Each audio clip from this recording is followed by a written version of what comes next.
Yo, Tyler Cuff, Shadow Cloud, Lizard Wiz. I bet you didn't expect a small woman's hat, did you?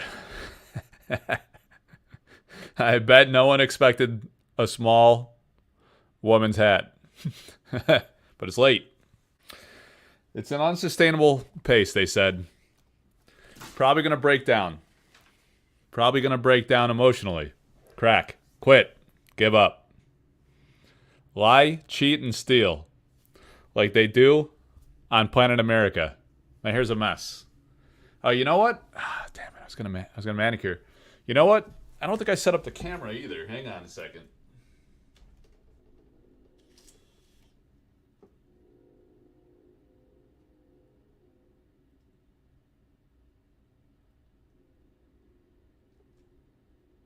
Oh my god.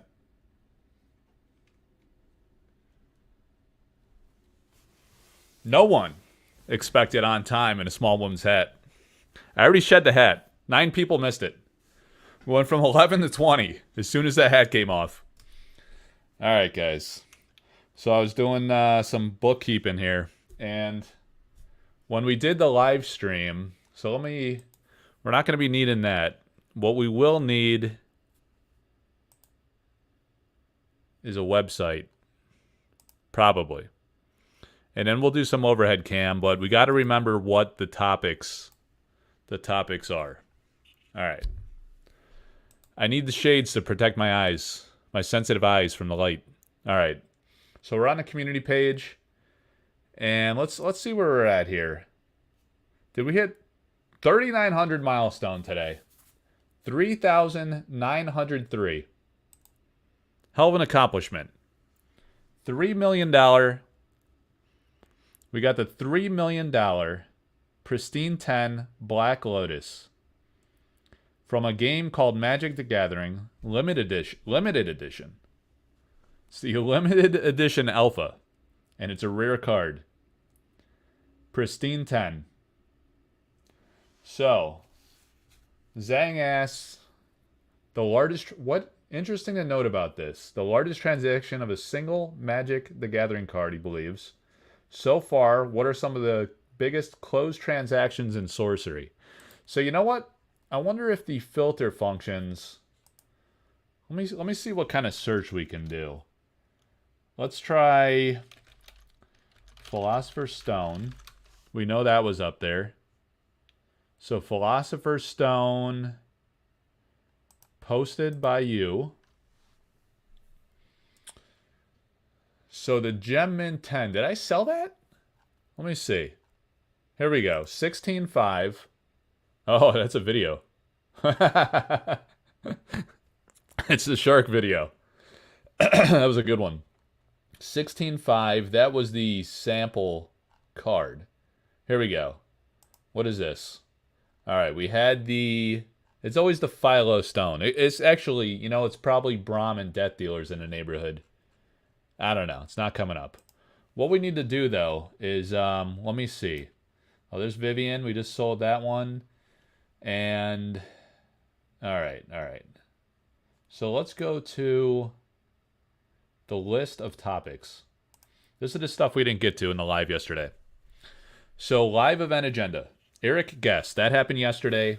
We talked about his spreadsheet, which is recording the entire history as best we can find it of sample pack openings. So we got population reports. We have estimates of the population size of sample cards, number of copies pulled at each rarity. We are tracking the number of cards that were printed as sample cards but not included in the alpha set.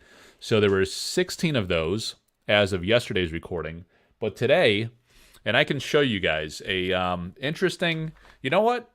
Is Eric on? Guys, identify yourself in the chat. How's the audio, by the way? I'm getting that unstable connection warning again. I should have rebooted. How's the audio? Is anybody listening? Is anybody out there? StreamYard's always on delay. Nobody comments. I see Tyler Koff says A. Shadow Cloud says get the bars ready, which I did not do. Eric, what's up, dude? Right on cue. All right, everything sounds good? El Holo. Who's El Holo? Daryl Adams. What's up, man? I've seen Daryl around in the Discords. Kenton. What's up, dude? And you just joined Discord, I believe, right? All right, so we did the... All right, audio's good. We did the live yesterday. Before we... There's... So these... Let's just rehash these topics. So yesterday we talked about sample packs, and there were 16 cards that were printed as samples that were not included in the alpha debut. Today there was a 17th. I'm going to show you the Spellcraft card, which I shared on the Sorcery Community Facebook group page today. And it's pretty interesting because it kind of matches that sample card. I think the effect in the wording actually changed a little bit. So we'll get to that. I'll show that if there's interest. Rook, what's up, man? Oh, okay. Epic painting announcement. We just went live with the announcement. Filthy Casual, what's up, dude? Can't stay. Just says hello, leaves. Slips out the back door. All right, man. No problem. Thanks for saying hello. All right. So we got the epic painting announcement. We're going to have the Sir Tristan Arthurian Knight, one of the key knights of the round table. And I'll talk about this piece in more detail because we touched on it yesterday at the live, but that was before I made the announcement here on Facebook tonight. And there's getting a great reaction. I really think this is going to be a record painting sale, more than even the private sales and all of the auctions to date. The biggest auction that we had was the Immortal Throne, which was a unique from Alpha. And that was also by Elvira Shakarova. But so that one, all right, the Sir Tristan is a larger painting for one. And the detail is absolutely out of this world. The gilding on this piece is really insane. And I talked about yesterday how Eric mentioned that there's going to be some special foiling on these chase cards. So the knights from the round table is what Eric alluded to is that these knights, the Arthurian knights from the round table, are going to be the chase in Arthurian Legends. And these cards are going to have a special foil treatment for the intricate gilding that Elvira does around the border of the painting. And I could show that piece in a moment, but we'll get more into that. So that announcement is now official. I'll talk about kind of the phase strategy of how that's going to work before that potentially goes to auction. And then beta reprint waves theory. I don't know. That might be out of scope for tonight. We'll see about that. And we did sample pack break number 22 yesterday. All right, so biggest auctions of all time are coming. So we're going to talk about, let's see, 1, 2, 3, 4, 5, at least 5 massive auctions, which are going to be some of the biggest grails in some of the biggest collecting categories of sorcery, which is really going to prove as a litmus test of the state and the health of the sorcery market. It's going to test different tier levels of collector, I would say. So at the whale level, we're going to have a complete set of alpha. Actually, I want to just show some of this stuff in a minute. So I'll wait on that. They'll have to preserve your house as a sorcery museum soon. Well, some is just a pass-through. It's not all owned by me, unfortunately. All right, so there's some of the topics that are on the table. What we need to do is put away that thing, and then let's see. All right. So we're gonna need these toys. Ghost Pants has still not gotten back to me. I'm gonna have the real deal right there. We got some toys in this binder. I got more toys I gotta show. Okay. All right. Is this all the toys? Let me see. We got these toys. I don't know if I want to show all the toys. Should I show the Curio toys? I don't know if I want to show those one right now. All right, so 1, 2. All right, so we got those. We got these. Maybe we'll play a little game of flip the card. Or flip it up. Or hang on. We got these toys. Toys. All right. A lot of interesting toys around here. So we got these. Oh, these are. Ooh, those are opaque back. Ooh, that could be fun. All right, so we got these. We got that. We got those. Yeah. Yeah, yeah, yeah, yeah, yeah, yeah, yeah, yeah, yeah, yeah, yeah. All right, so we got those, and we got these. Wait, we got one of these. Ah, shoot, it's not working out. It's not working out. 1, 2, 3, 4. So we had a little mix-up. All right. So we got that. No pun intended. No puns around here. All right. So we got all those. What we're gonna need to do. All right. So Dan is back again. Eric is here. Frogs versus whales. All right. So what is going on here? This guy wants to join the community group. The channels are going live. Look at this picture, guys. I took this picture. This is real. That is a really nice picture. It's proud work right there. No AI needed on that one. All right, so let's take that down for a moment. What we're going to do... Whoa! Wait a minute. Wait a minute. We need an extra camera. Boom. Boom. Give it to me. Boom. All right. Sounds like a good day. Yeah, all right. So we got this. My house is a museum as well. I just need to add actual sorcery works. Yeah, you got a lot of paintings, man. Every day this guy's like, I bought this painting for $3 at a flea market. It's like a freaking amazing painting that people are... Who just like throws out these paintings? Even the frames themselves are worth like 100 times what this guy's paying for the painting. At least 10 to 20 times. Maybe 100 though.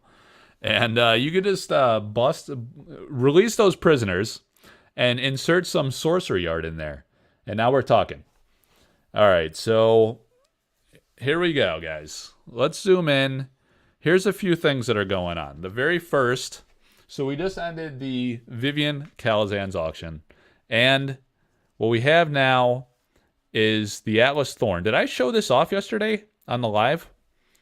This is an actual painting on a card. All right? You understand this guy? Atlas Thorne. So on the back is the regular sorcery card back. On the face of it is one of the greatest paintings this world has ever seen on a card. It looks unnaturally good. Like I had to see it when I saw it on the internet. I was like, nah, that's not a card. That's not a painting. That's just some card, you know? It's not real. It can't be real.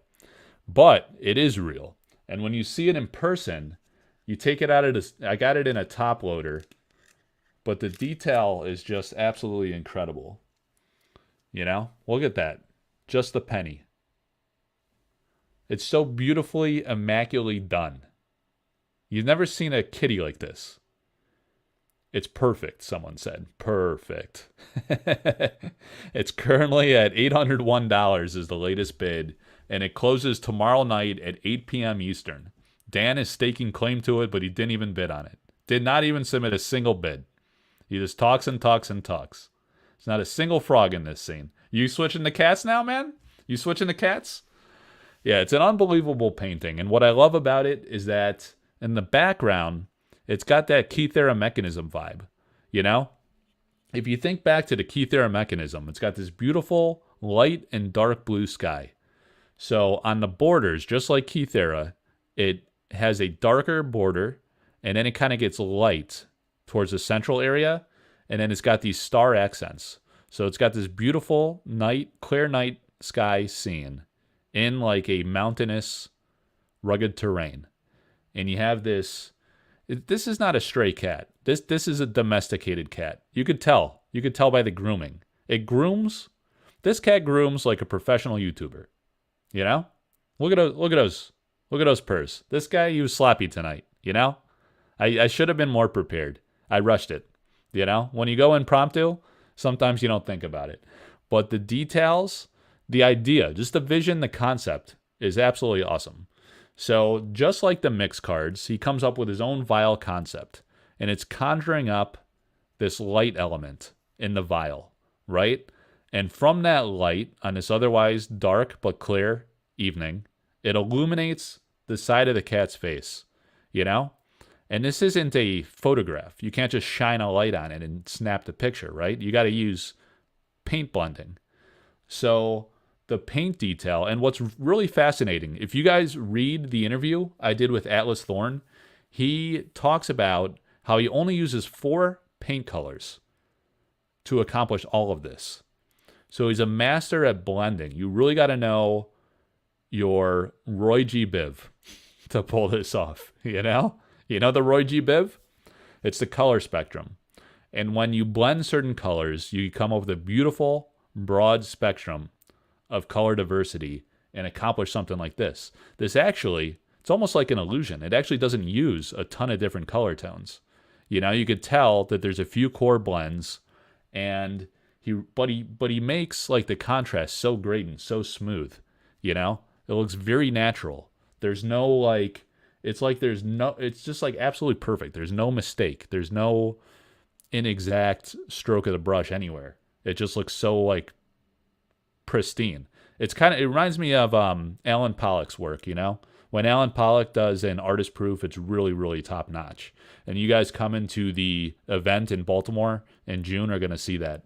But it's actually absolutely masterfully done. I love like the cloth like blanket. It's almost like a cape, you know, making him like heroic in a way. He's an alchemist. You know, he's experimenting with alchemy under the clear night sky. So that's an amazing, amazing piece by Mr. Atlas Thorne. It's only the second to be offered from him. So it's very early days of the shooting star that is Atlas Thorne. I'm so excited. He's really excited, and he appreciates the support. So thank you guys who bid on his amazing Royal Bodyguard. And now you're also supporting him. Several people bid on the Mix Ignis. And again, that's going till 8 p.m. Eastern tomorrow night. So about 23 hours from now. Home stretch. So good luck to whoever's interested on this. I hope you guys continue to support great artists like him. All right, so a couple things here. There's going to be several things over the course of the coming weeks and months that are going to be pivotal. It's going to be pivotal to understanding the current state and health of the sorcery market at different tiers of collecting, of speculative investing, whatever you want to call it. Right? So there's people like on the lower end, let's say, the lowest end to be like a serious collector, so to speak, in the card market would probably be to go for a non-foil, let's call it like a non-foil set of beta, entry level, right? Or maybe like a play set, you know, if you're a hybrid player collector. If you're a player, you're probably going to go for a play set, and it's fairly accessible in beta. Next level up is you might want to look at what would be more, an alpha? Let me see. Probably, I haven't done the analysis to say the cost comparison between a full foil beta set versus a non-foil alpha set. I would probably guess that a non-foil alpha would be more valuable and expensive than a foil beta set, but it's hard to say. So let's just call that a toss-up, and then the high-end grail of grails. Okay, alpha non-foil is cheaper? Interesting. Yeah, I guess that makes sense. So alpha non-foil is currently cheaper than a beta foil set.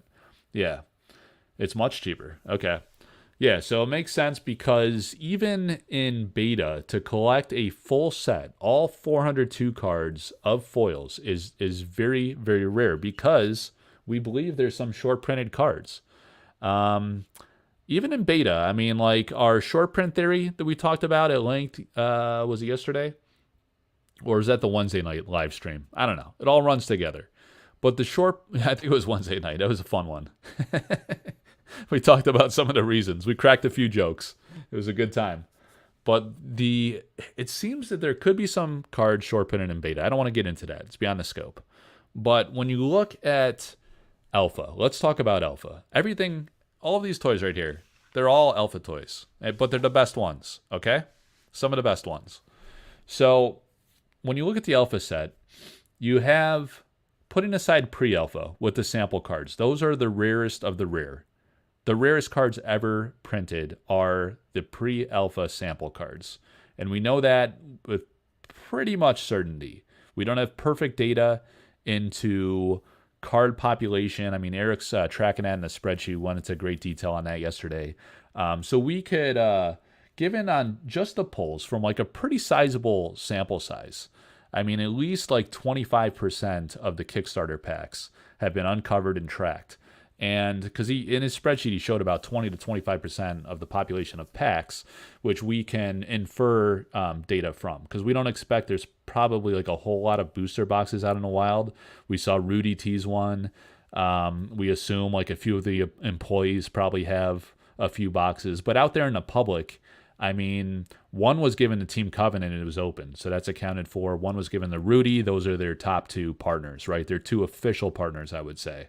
They don't really have any official partners beyond that. Just a schlubs on the interwebs just trying to just take a hack at it. I did say Rudy. I did. So he's got one. Team Covenant had one. And then, you put aside the employee ones because those may or may not ever come to market. I don't know. They're probably holding them because they believe in the company. They're insiders. They have direct influence on the fate of the company. So if it was me, I'd probably hold on to them for a while, see what happens, or maybe sell some, keep some. But it's probably not substantial quantities. And based on the pull rates, based on the data that we curated from about 25% of the sample pack population, the cards are very, very rare. We're talking single digits of the uniques and the elites. We haven't found more than single digits of any elite, let alone unique. And then even the exceptionals, there's at the exceptional rarity level, there are single digits of exceptionals too. So they're phenomenally rare. Sample packs are just insane. I actually paused my breaks for a moment because I really got to do some soul searching and think about the pace at which I want to do the breaks and the price, because I would like to do that long term. So, as more and more people come into the hobby and come into sorcery, they can enjoy that early history like we did, and it won't all be gone. And people are asking outrageous sums for packs, so it's really hard to acquire them and hard to sustain the pace. I was doing like breaks once a week, sometimes 2 packs in a single break, which was absolutely insane because they're insane. They're thousands of dollars now.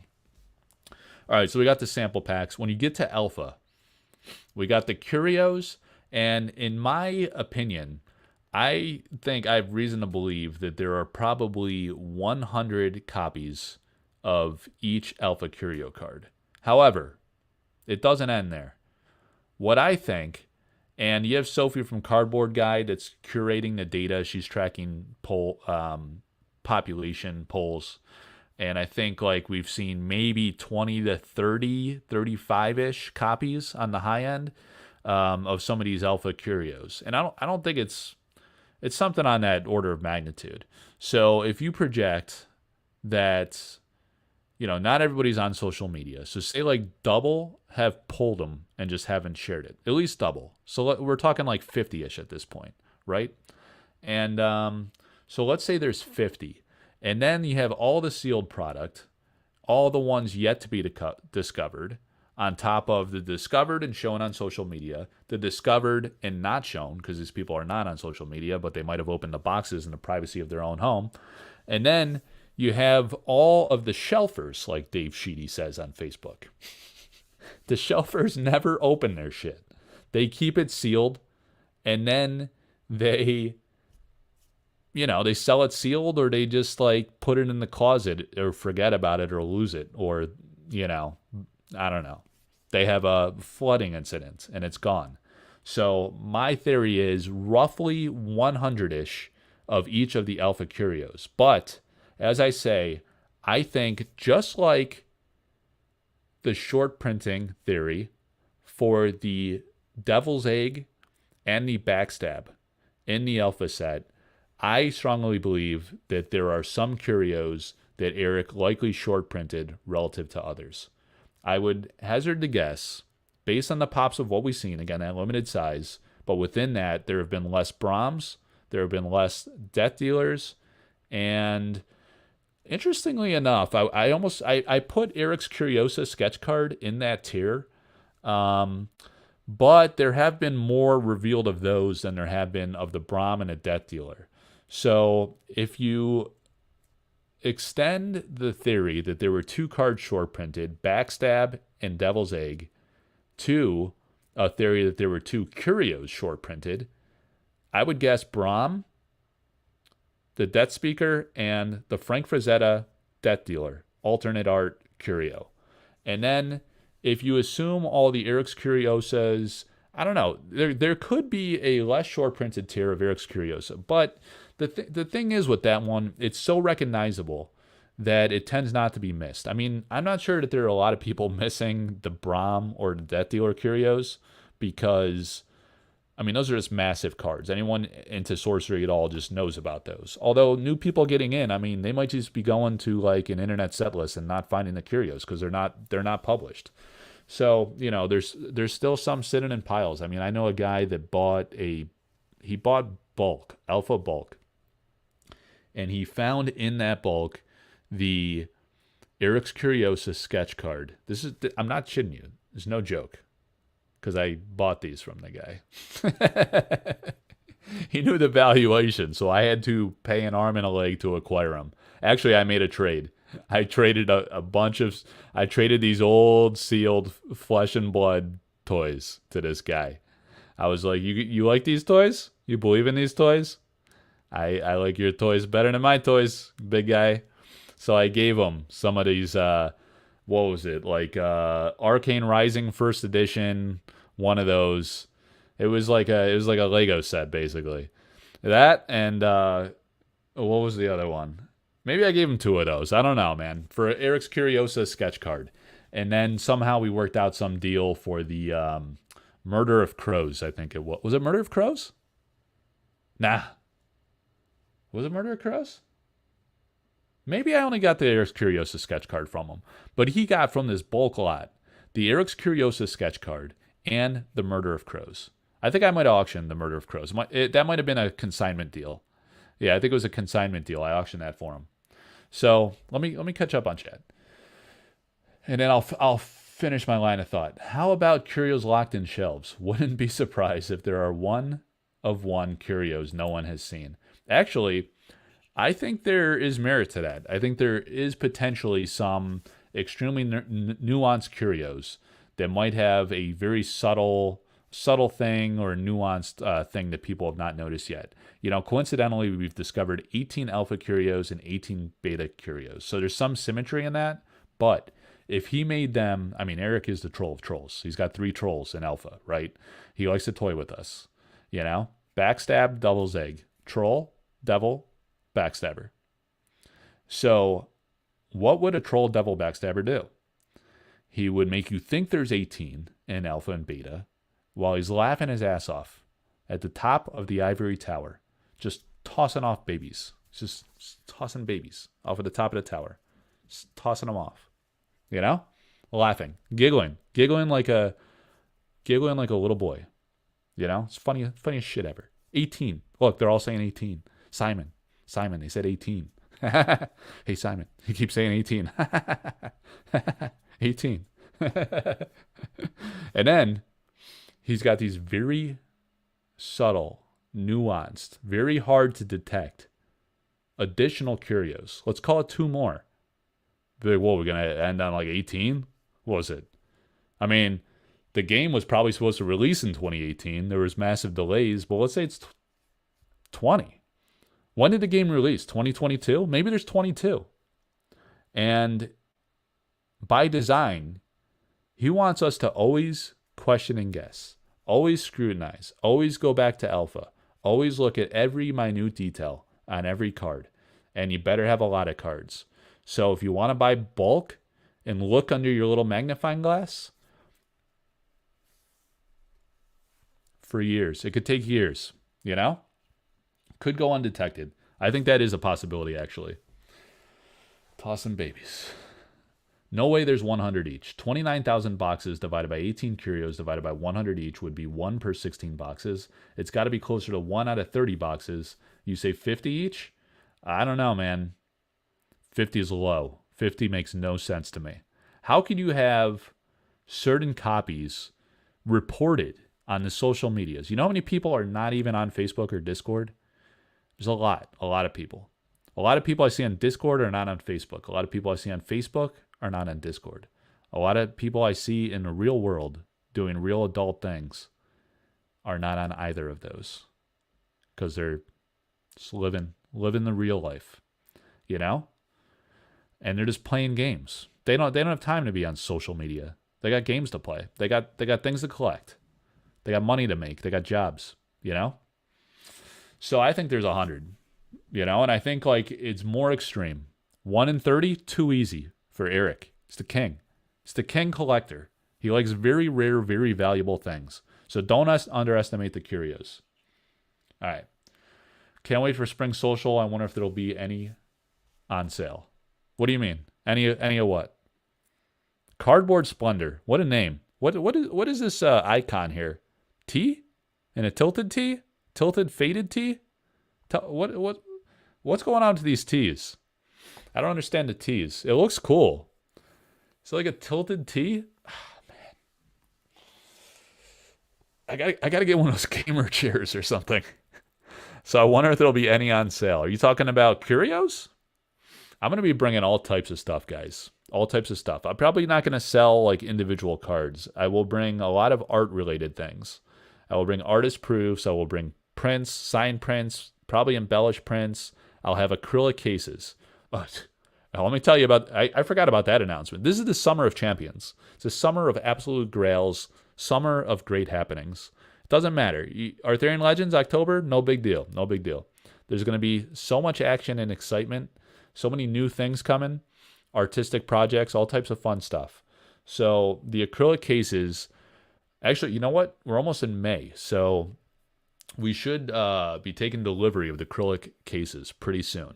So I'm going to bring those, at least like a few, to demonstrate and showcase at the Spring Social event, the Courtesan Cup in Baltimore in June.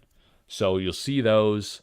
Maybe I'll bring an alpha box and a beta box, and I'll case it up so you can see how it works, you know? Maybe some of the precons. I got some precons over there behind the Gadu. So we'll see some deck cases. All right. So, wait, how do you get Splendor out here? All right. So I like the idea of 50. It's too low. There's more than that. 50 would be 1 out of 32 boxes, which sounds more right. It's more wrong. It's more wrong because there's 100. There's got to be an Atlas Curio with the back different, probably in beta, because they changed the normal spell back for trolls and avatars in alpha. Dude, there's got to be a Spellcraft. Please, I mean, it's too late, but hopefully freaking Eric listened and did a Spellcraft Curio for Arthurian Legends. That would be insane, though. That would cost me. I'd have to get that one. A lot of people are privates. Well said. Well said, Dan. All right, what percentage of alpha has been cracked? I don't know, but let's see. Definitely not 100 Death Speaker Curios or Death Dealers. Yeah, I think those are short-printed Curios. The T's are Tall Tale. Tall Tale. That's a cool name. I like that. Tall Tale. Alliteration. Wait, ding, ding, ding. 30 to 40%? For 30 to 40% has been cracked of alpha. Confirmed. Okay. Yo, Chris Hugh. What's up, man? Chris who? Chris who? All right. 100 of each Curio? 100 of each Curio? Oh, wait. 100 of each Curio? Wait, he answered his own question? No shot? No shot no shot that it's not 100. How about that one? Only I can talk. Only I have a microphone. And I'm declaring 100. But there's probably less. Oh, are you talking about the Death Dealer and the Brahm? There's less of those. That's my story, and I'm sticking to it. I can't for the life of me find out what a Gridlord is valued at, not even at 130 point. Where do you recommend I look for its value? I recommend you look in my DMs as soon as possible because I want that card. I love Gridlord.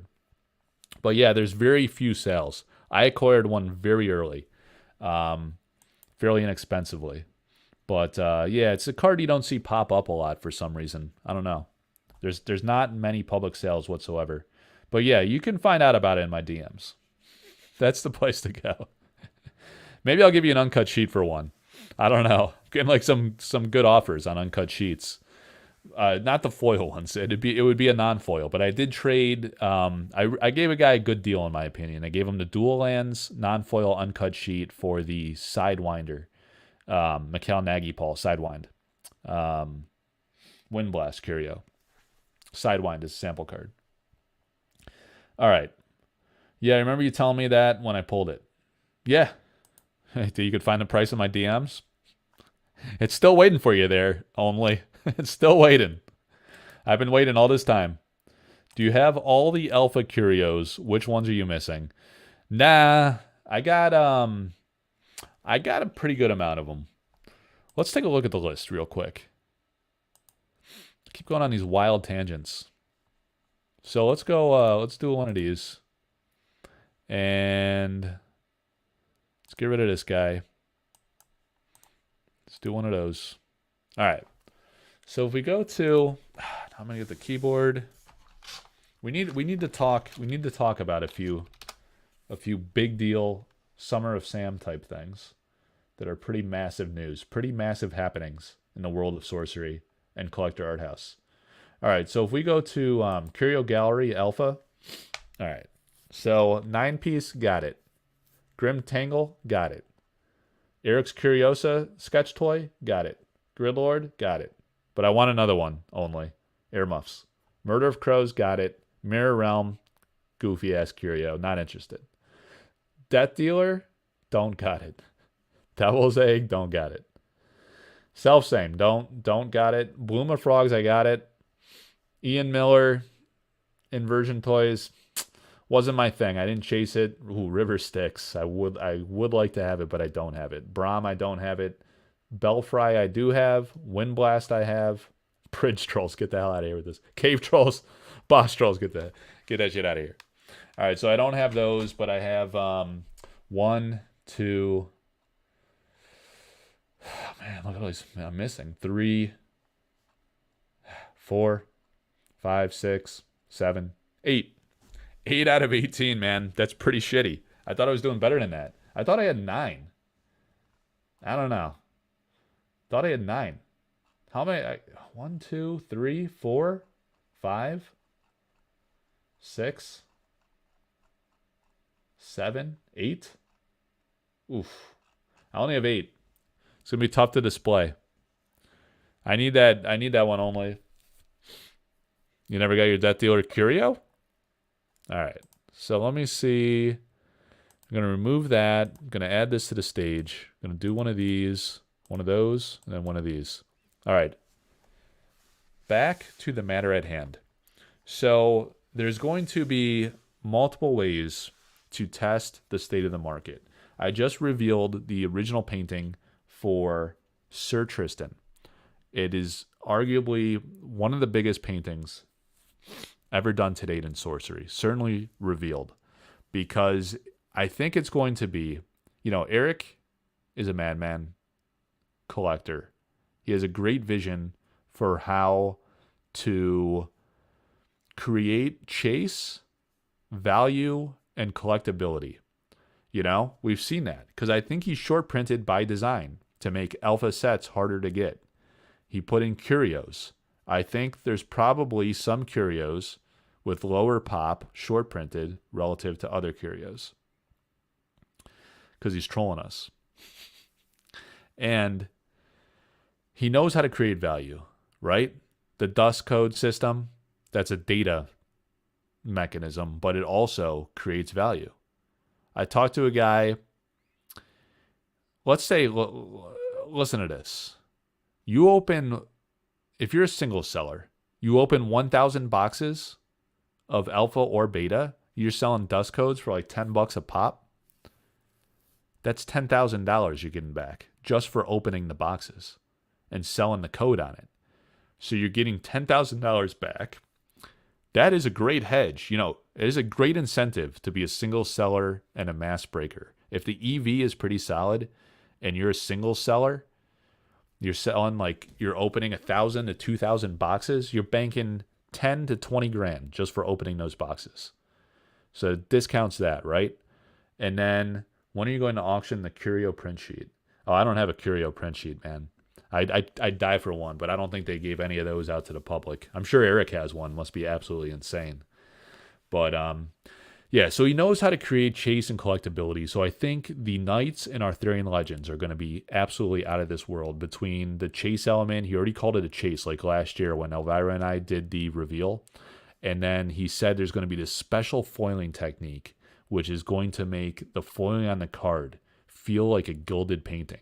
So whoever gets this Sir Tristan painting is going to have the Chase Grail, one of the Chase Grails from Arthurian Legends, with comparable foil treatment finish. I think it's going to be an insane chase. I don't know if it's going to be like Curio level. My guess is they're going to be extremely rare, like Curios, in terms of like pop pull rates, or they're just going to be like the biggest bangers from the set, like the equivalent of the A9 for Arthurian Legends. I think you want to replicate like a Grail subset within the booster boxes that's comparable to the A9 to make Arthurian Legends super valuable. Because you know what typically happens, obviously, after the first alpha set, the sets get more and more speculative. They don't typically hold as much value as the alpha Grail, right? But what if he innovated enough to revolutionize the way we think about TCGs, just like the whole Sorcery project is, right? He's extremely creative. He's an artist. He's an art director. He's just a creative genius, in every way of the word. Between the art ideas, and the collectability and the chase concepts are second to none. So I think these knights are going to be absolutely massive. So it's kind of like a double-edged sword that this painting's being availed now, right, at this juncture. But the art market's hot, so do well on the painting now. And then there's other knight paintings, because he said, when we did the reveal, he said you can choose one of the knights. One of the knights is what he said. So we know there's more than Sir Tristan. But he had two on his wall in his office. It was obscured. He tried to be cute about it, like a little troll. But it looked like it was King Arthur and Guinevere. Of course he's going to keep the top two. But Sir Tristan is out there in the wild. It's the only one out there right now. And it's going to be a monster. So that painting is just incredible. It's the largest painting that Elvira has ever done for Sorcery. And it's got the gilding all the way around the top, which is like, I talked to Ed Beard about this a while back, Ed Beard Jr., and he was like, that painting is like two paintings within one.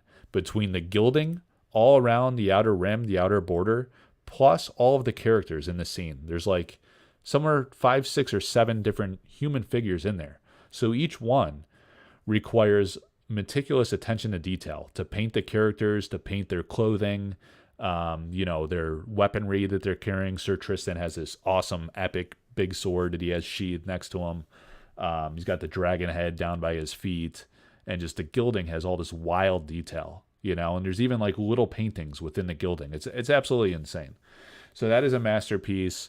I think let's talk about that for a minute. What's going to happen there is that I think we're going to open up a window where we'll take private offers on that piece. The seller said, hey, you know what? Let's give people some time to raise cash we'll do the auction in a few weeks.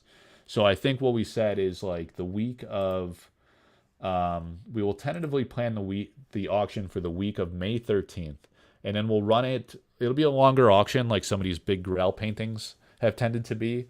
And we'll run it from Monday the 13th and end it on Saturday the 18th. So it'll end at Saturday at 8 p.m. Eastern. That way, if the Europeans are in on the bidding, or Asia or wherever, South America or planet of Australia, one of these intergalactic places like Australia or New Zealand, it doesn't matter on time zone. You just set the alarm, no big deal. It's a Saturday, it's no big deal, or it's Sunday because you're like a day ahead of us, no big deal.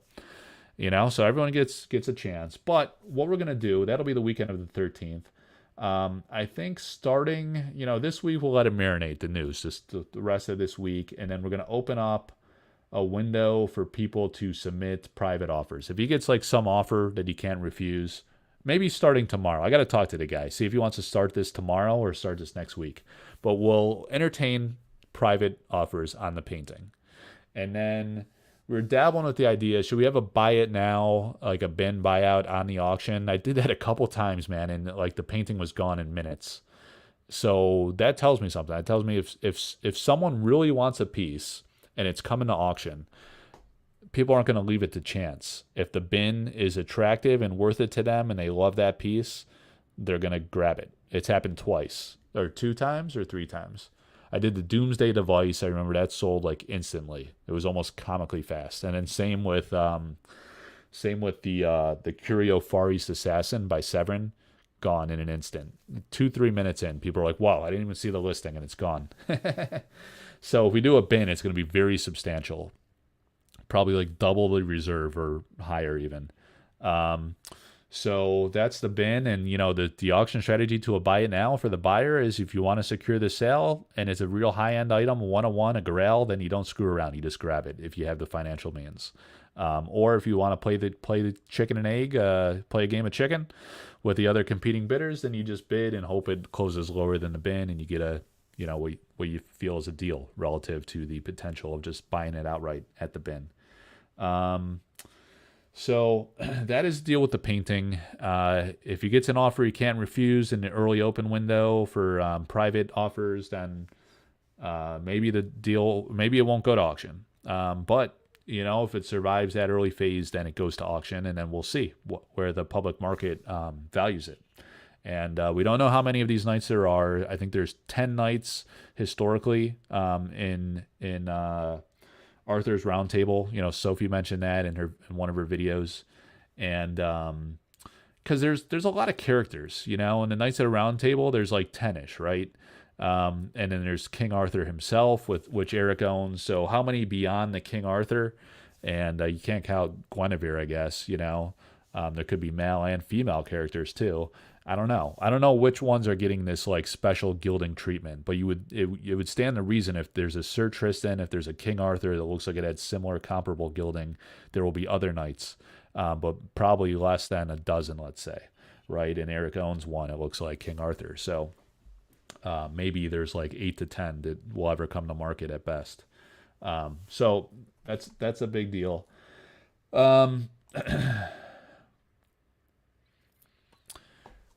So the Grail of paintings, that's going to be the biggest painting offer we've ever had because of the gilding, the detail, the number of characters, the quality, the popularity of the artist. Elvira is like an emerging star in this game. She's been one of the top artists by the metric of sales and just popularity of her artist proofs and embellished prints, and everything she's got going on is just amazing. She's doing phenomenally well, and she was a superstar in the altar scene even before Sorcery. So the trend just continues. It's no surprise that at full painting scale, she just continues to blow us away and do incredible things.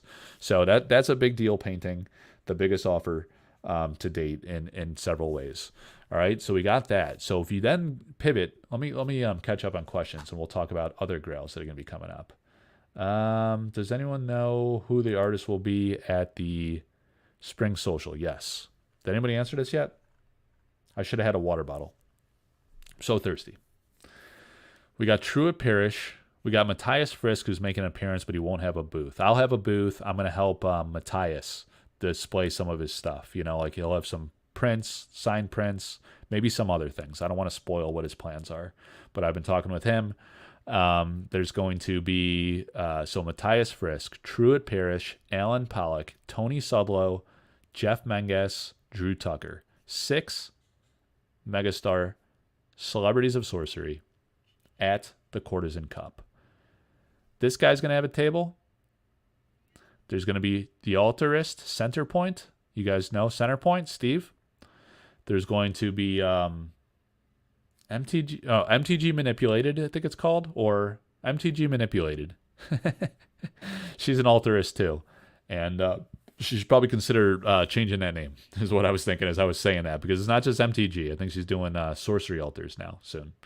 All right, so I'll probably, I might bring some Vivian Calzan's altars to showcase at the event, and probably Atlas Thorne. Atlas Thorne, absolute god. Absolute god amongst men, this guy. Look at this guy. Look at Atlas. He's the GOAT. So I'm going to have some of his so you guys can see some of his in person, be absolutely blown away. I don't think I'm going to sell them there. I'll probably just auction them, but there's going to be some things that I'm going to showcase at the Spring Social and then auction in the subsequent weeks. I'm going to have an original painting by Severin Pinu. It's going to be the Crystal Dragon that we did the embellished print concept of. I'm going to have maybe some of my own originals just to showcase and display. I'm not selling those. Don't get any goofy ideas. I'm going to have the Crystal Dragon, maybe some other stuff that I don't want to leak until it's 100%. There might be a couple others that are going to come to auction. Sorcery paintings, original paintings, really nice ones. Good popular artist. And then I'm going to have several artist proofs. I'll have Elvira Pawlikowska artist proofs. I'll have Vincent Pompetti artist proofs. They'll be available for direct sale. Then I'll have other artist proofs that I'm going to showcase. And then artist proofs and alters that I will showcase. I don't know if I'm going to offer any of those for direct sale there. I'll probably showcase them and then offer them to auction in the subsequent weeks. All right. So it'll be some really exciting primo stuff there. A lot of great artists and some new artists coming too. So that's going to be a lot of fun. Let me see. When we see the framed avatar artwork, Mike. Well, it's at the print shop. I don't know what the fuck this guy is doing. I don't know what he's doing, man. I dropped that shit off like early April, and he's like, it's going to be a month. Well, guess what's coming up, baby? First week of May. Give me it. Give it to me. I did call him up in a cold sweat a couple times. I was like, dude, I rushed it on the Gilded Aegis. Do not frame that Gilded Aegis. Yeah, a month. He's a busy guy. He does great work. He's very popular. Is that long or is it short? It felt short to me. It was like a month. Oh, it should take like 2 weeks. Well, I called the guy a few weeks ago about the Gilded Aegis, and he's like, I didn't start anything yet. Don't worry. And I was like, well, now I'm worried for different reasons, pal. But he does great shit. So these frames I picked out were beautiful. But the Gilded Aegis, it was too simple. I had this nice like walnut wood frame that I'm putting on the Spear of Destiny. The Spear of Destiny is mega iconic. This walnut wooden trim that's going on this one fits the spear handle like a T. You know? Just poking around that place. The spear is amazing. So we got that on the spear, and I was going to do the same thing on the Gilded Aegis, but I was in a panic because I was like messing with the Avatar of Fire for like an hour, solid hour. I was like, nah, it's not it. It's not it. It's not it. It's not it. It wasn't quite right between the mat and the frame. It was actually, you know what? It was Keythera Mechanism. I spent an immaculate time. I was just spinning the gears there for like an hour and a half. I kept spinning the gears and detecting the angles of the planets, and I knew exactly what time it was the whole time. It is the mechanism.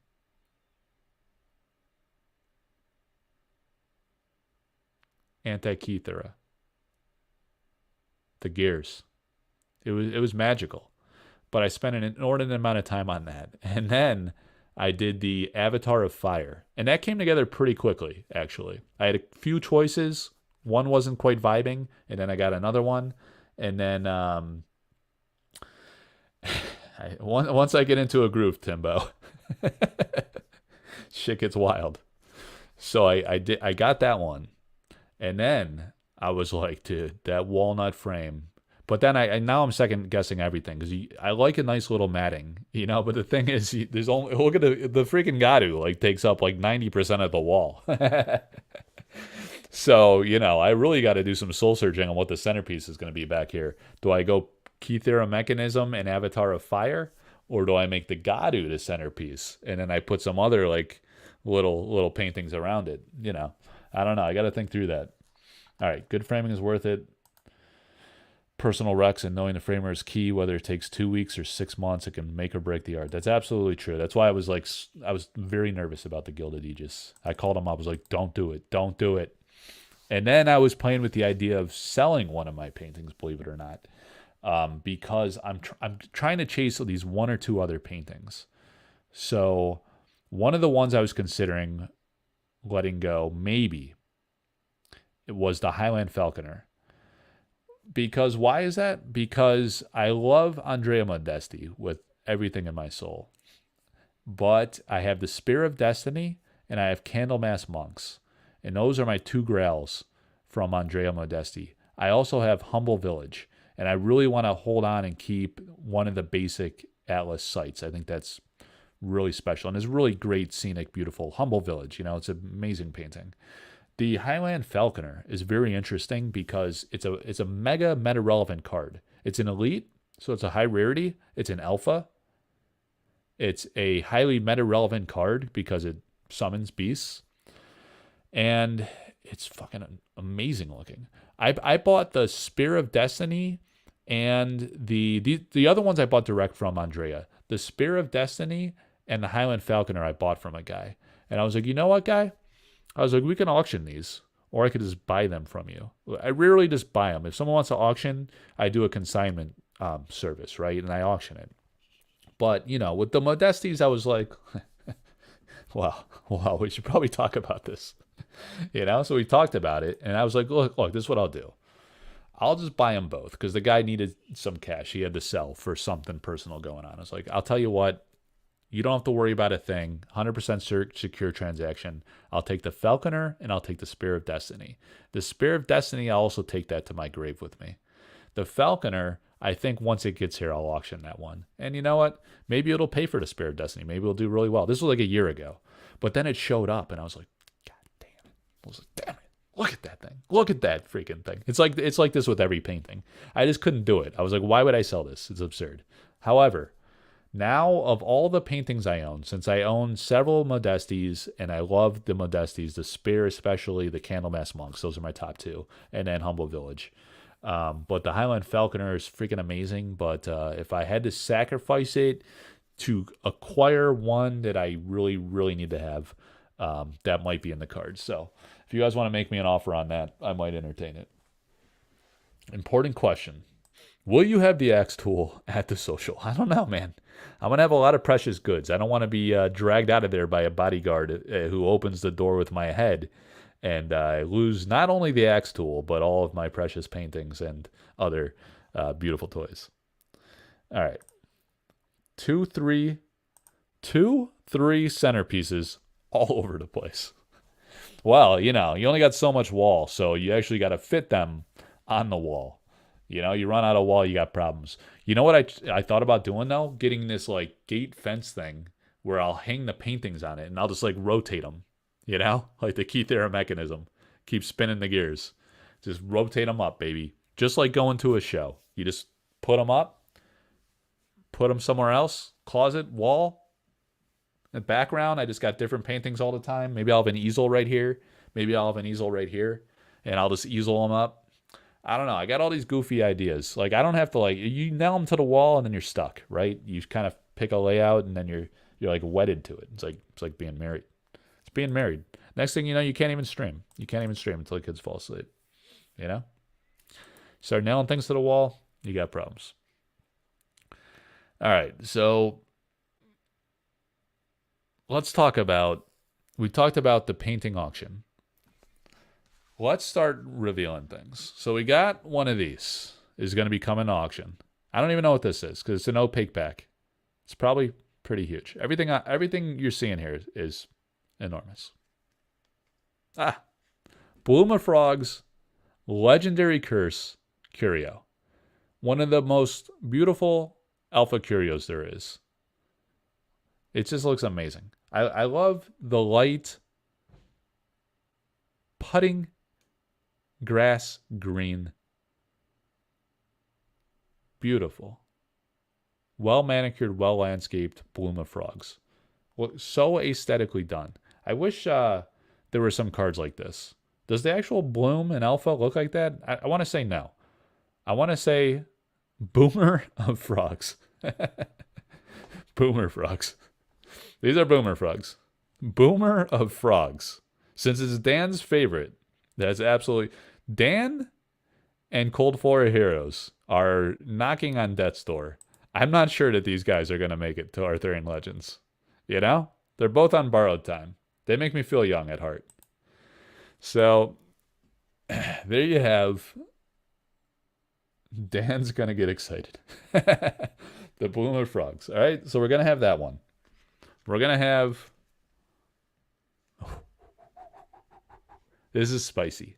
This is top tier alpha right here. The Eric's Curiosa sketch card. Eric's Curiosa sketch card. It's one of the biggest curios this world has ever seen. It's amazing. So we're going to have that. I don't know if Dan will ever see that happen. Dan's definitely on borrowed time. Wait a second. All right, so we got 1, 2, 3, 4, 5, 6, 7, 8, 9 cards to go. 9 cards to go. You want to go top row? All right. Here's the deal. In one of these binders, there is an entire set of alpha foils.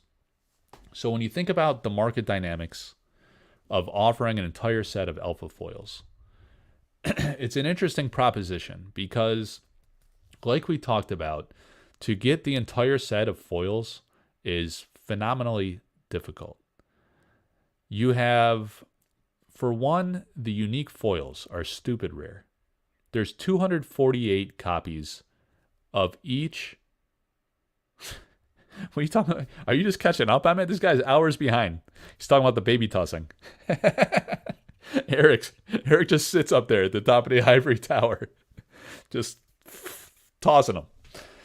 All right, so look, when you go for the alpha foil set, most of these Mama Lukes, they're like, I almost have a set. I almost have a set. There's like thousands of people that almost have a set. Almost everybody almost has a set, which is actually impossible because only, in theory, 248 people, if there were no short printing, could almost have a full set, right? Because if you almost have an alpha foil set, that means you have a lot of unique alpha foils. So that means every single person, think about everyone, there's 40 people watching. There's who knows how many on Facebook. StreamYard doesn't tell me useful things. You know, it just tells me my videos are 3 hours long. It's taunting me. It's making fun. It's belittling me like a child. But it doesn't give me the metrics I need. By the way, you should like and subscribe to the channel and actually watch the videos every once in a while. Would be a nice gesture. Check out the Patreon even. Be wonderful. So here's the thing. Everyone almost has the alpha foil set. All 200 of you almost have it. If you have one alpha foil unique, you are creating one less alpha foil set out there in the wild. Think about it. Think about how difficult it is. Because anyone that opened any amount of boxes of any significance at all has at least one alpha unique foil. You know, let's just say most Kickstarter backers, a lot of Kickstarter backers would have an alpha unique foil. It's not that hard to have at least one. So every time you have one, you just created a problem for a master set collector. So right now, the number's dramatically reducing. Then you have all these people that almost have a foil set. So they've chased a lot of them, you know? So now there's a lot of cards. There's a lot of sets that can't be completed because a lot of people almost have a full set. But these people that almost have a full set don't have like the A9s, or they don't have like 1, 2, 3 of the Frazettas, you know? So they're almost there, except for like 30 grand. So close. So close I could taste it. But then you got the backstab and the devil's egg popping off. Enormously expensive. So even if you had the A9, if you had the Frazettas, you still got a major, major problem. Because if these cards were short printed, there's not even 248 of them. So there's people not selling. There's people shelving. So they got sealed product on the shelf or in the closet or whatever, you know? Underwear drawer. Somewhere where the wife's definitely not going to go. Frog drawer. Frog tank in the basement. Smells like sorcery cards. So there's all these alpha foil sets that are so close, yet so far away, yet so robbing other people of having a complete master set. So there's Devil's Egg alpha foil recently sold on eBay for big money. Yeah, I heard about that. How much of the big money? Was it $5,000 or something absurd? Or no, 2,300, right? Was it 2,300? $2,300. So that card, why? Look, people know that card is short printed because the sales data proves it. Either they know or they think it, but you better be pretty damn sure if you're spending $2,300 on a card that is not over $6,000. Oh, Canadian. How much are those Canadian sand dollars worth? Who knows? CAD. What is that? It's a architectural digital window drawing software. What is that in the real gringo dollars? Tell me about the gringo dollars there, wild man. I traded in the Alpha Foil Pathfinder because I'm an idiot. Well, of all the reasons, you know, you can't. This is one you can't be too mad about. You can't control it. Oh, 4.3 of the U.S. American dollars. All right, well, the Alpha Foil set just went up, boys. Went up big time. So look, you got most of the set, except you don't have the Devil's Eggs. So you're short 4.3 grand, right? And then you only have some of the A9s, you only have some of the Frazettas.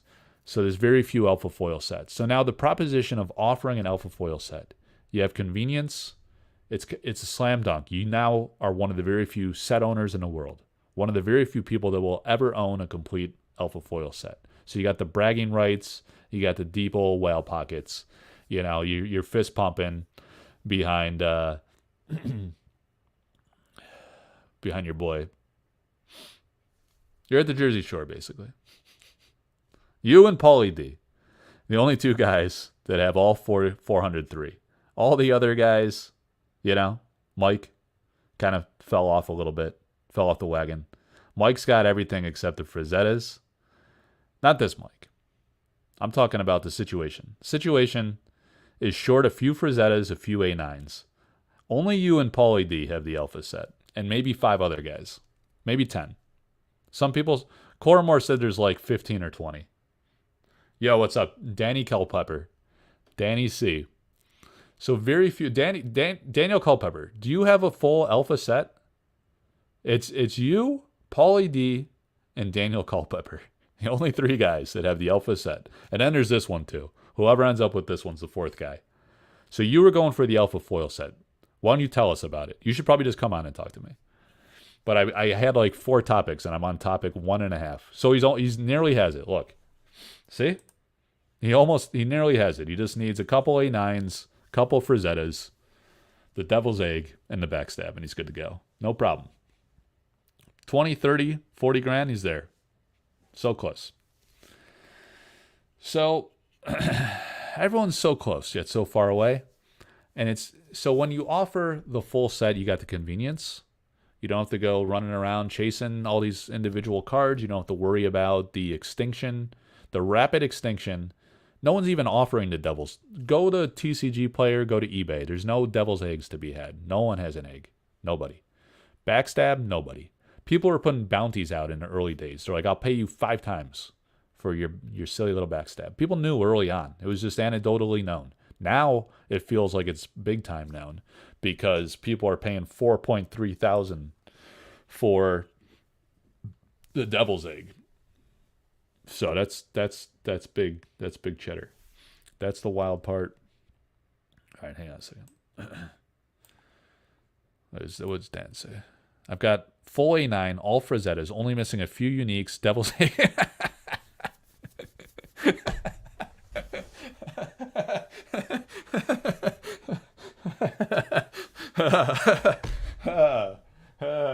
Almost there. I'm almost there. Just a couple toys. There's a couple on-end toys in the collection. I'm only missing the one of one. I'm only missing the one of one Kitty Ignis. You know, no big deal. I'm so close. All right. So listen, it's just impossible. You might as well just liquidate all those other toys and just buy the full set. I mean, because like, here's the thing. It's not just about cost. It's about liquidity. You can't even find the card if you wanted to. If you wanted to go sell like some of your other children's toys to get the toy of toys that you really need, it's not even out there to buy. So you're like, he's only like 13 grand away. What's the big deal? You know, it's so close. He's so close. But you can't find it. You can't even find it. So there's a Devil's Egg in Canada for 13 grand. List price doesn't mean a thing now, though. Von Doom. Von Doom. Von Doom is how 99% of people that are so close or nearly have a foil set feel about their foil set. Because, you know, if your name is Donnie Von Doom and you have like 398 of the cards and you only got 5 to go, the 5 don't exist, you know, or they don't exist from someone, a willing seller. So basically effed. Yeah, you're screwed. So anyway, that's the deal with the full set. So here's the thing: when you offer a full foil set, you got that convenience. But who can afford it, right? It's many tens of thousands of dollars is the valuation. If you just piece it out piece by piece, now you got $4,000 backstabs. Or excuse me, you got $4,000 devil's eggs.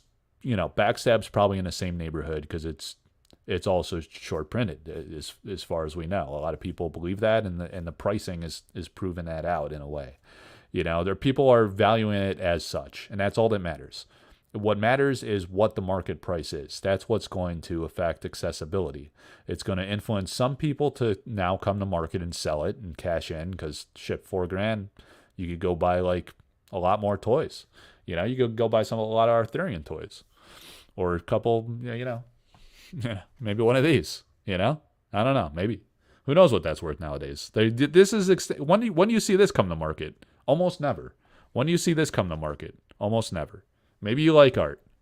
Maybe you like Kitty Ignis. You know, these things are extinction level rarities. You know, grail toys. So they're extremely rare, and you're just not going to get to that set, right? So a lot of people are just going to ball out hard. And here's the deal: crypto's popping off. The Kickstarter. People have easy money from Kickstarter because an alpha case is like at least $7,000, right? At last check. And now what's an alpha case at right now? It's freaking nutty. It's probably like $7,000. So if you bought several cases from Kickstarter, that's easy money. Art is worth a ton, right? So if you have a painting, some people are selling paintings. We got the Sir Tristan coming to market. That's a 5-figure painting very easily. You know, that's going to be a record sale. I'm very confident in that because it's just a massive grail, and it's a big time card, and it's big time artist and the whole deal. We talked about that. So you got paintings are worth a ton. The individual cards are worth a ton. To acquire the full 403 cards of alpha foils when there's only 248 copies, known population. That's the other fact. People know there's only 248. And they know a lot of people have at least one. And they know it's almost impossible to get a complete set. So it's hard to find that one single that you need, especially if it's Backstab and Devil's Egg and some of the A9 or Frazettas and things like that. You got some serious problems, right? It's going to cost you. So you got that. So it'll be really interesting because like when you bring a full foil set to market, not a lot of people can afford that, you know, that very hefty big time price tag. That's going to sting a little bit. Unless you got that easy crypto money, you know, or you got those old school Magic tendies you don't give a shit about anymore. You know, the Black Lotus toy, one of those is sold for $3 million. The CGC, was it CGC? Pristine 10. The Pristine 10 Black Lotus, $3 million. You telling me I can get a entire Sorcery Alpha set of pop, probably call it 20 or less ever, that might exist for less than $100,000 out of my $3 million? No big deal. But who has that, right? No one has that kind of money. But they have other goofy toys like Unlimited Lotus and Time Walk. You just keep walking in time. But dual lands, library of shit, all this old stuff. Nobody cares about it anymore. They're disenfranchised. They're on to the next. So they're liquidating that. They're getting into the hot new exciting thing, the unicorn project, the big time art project, the big genius, creative genius, top of the ivory tower, just tossing babies right off. That's the guy they want to stand behind now. So, it's very nice, but it's going to be an interesting offer because maybe here's the thing, all the people that we're going to learn a lot from this auction because one, we're going to find out, are there whales that are going to want to bid on it? Are there enough deep pocket whales that could actually afford something at that price point all in one shot?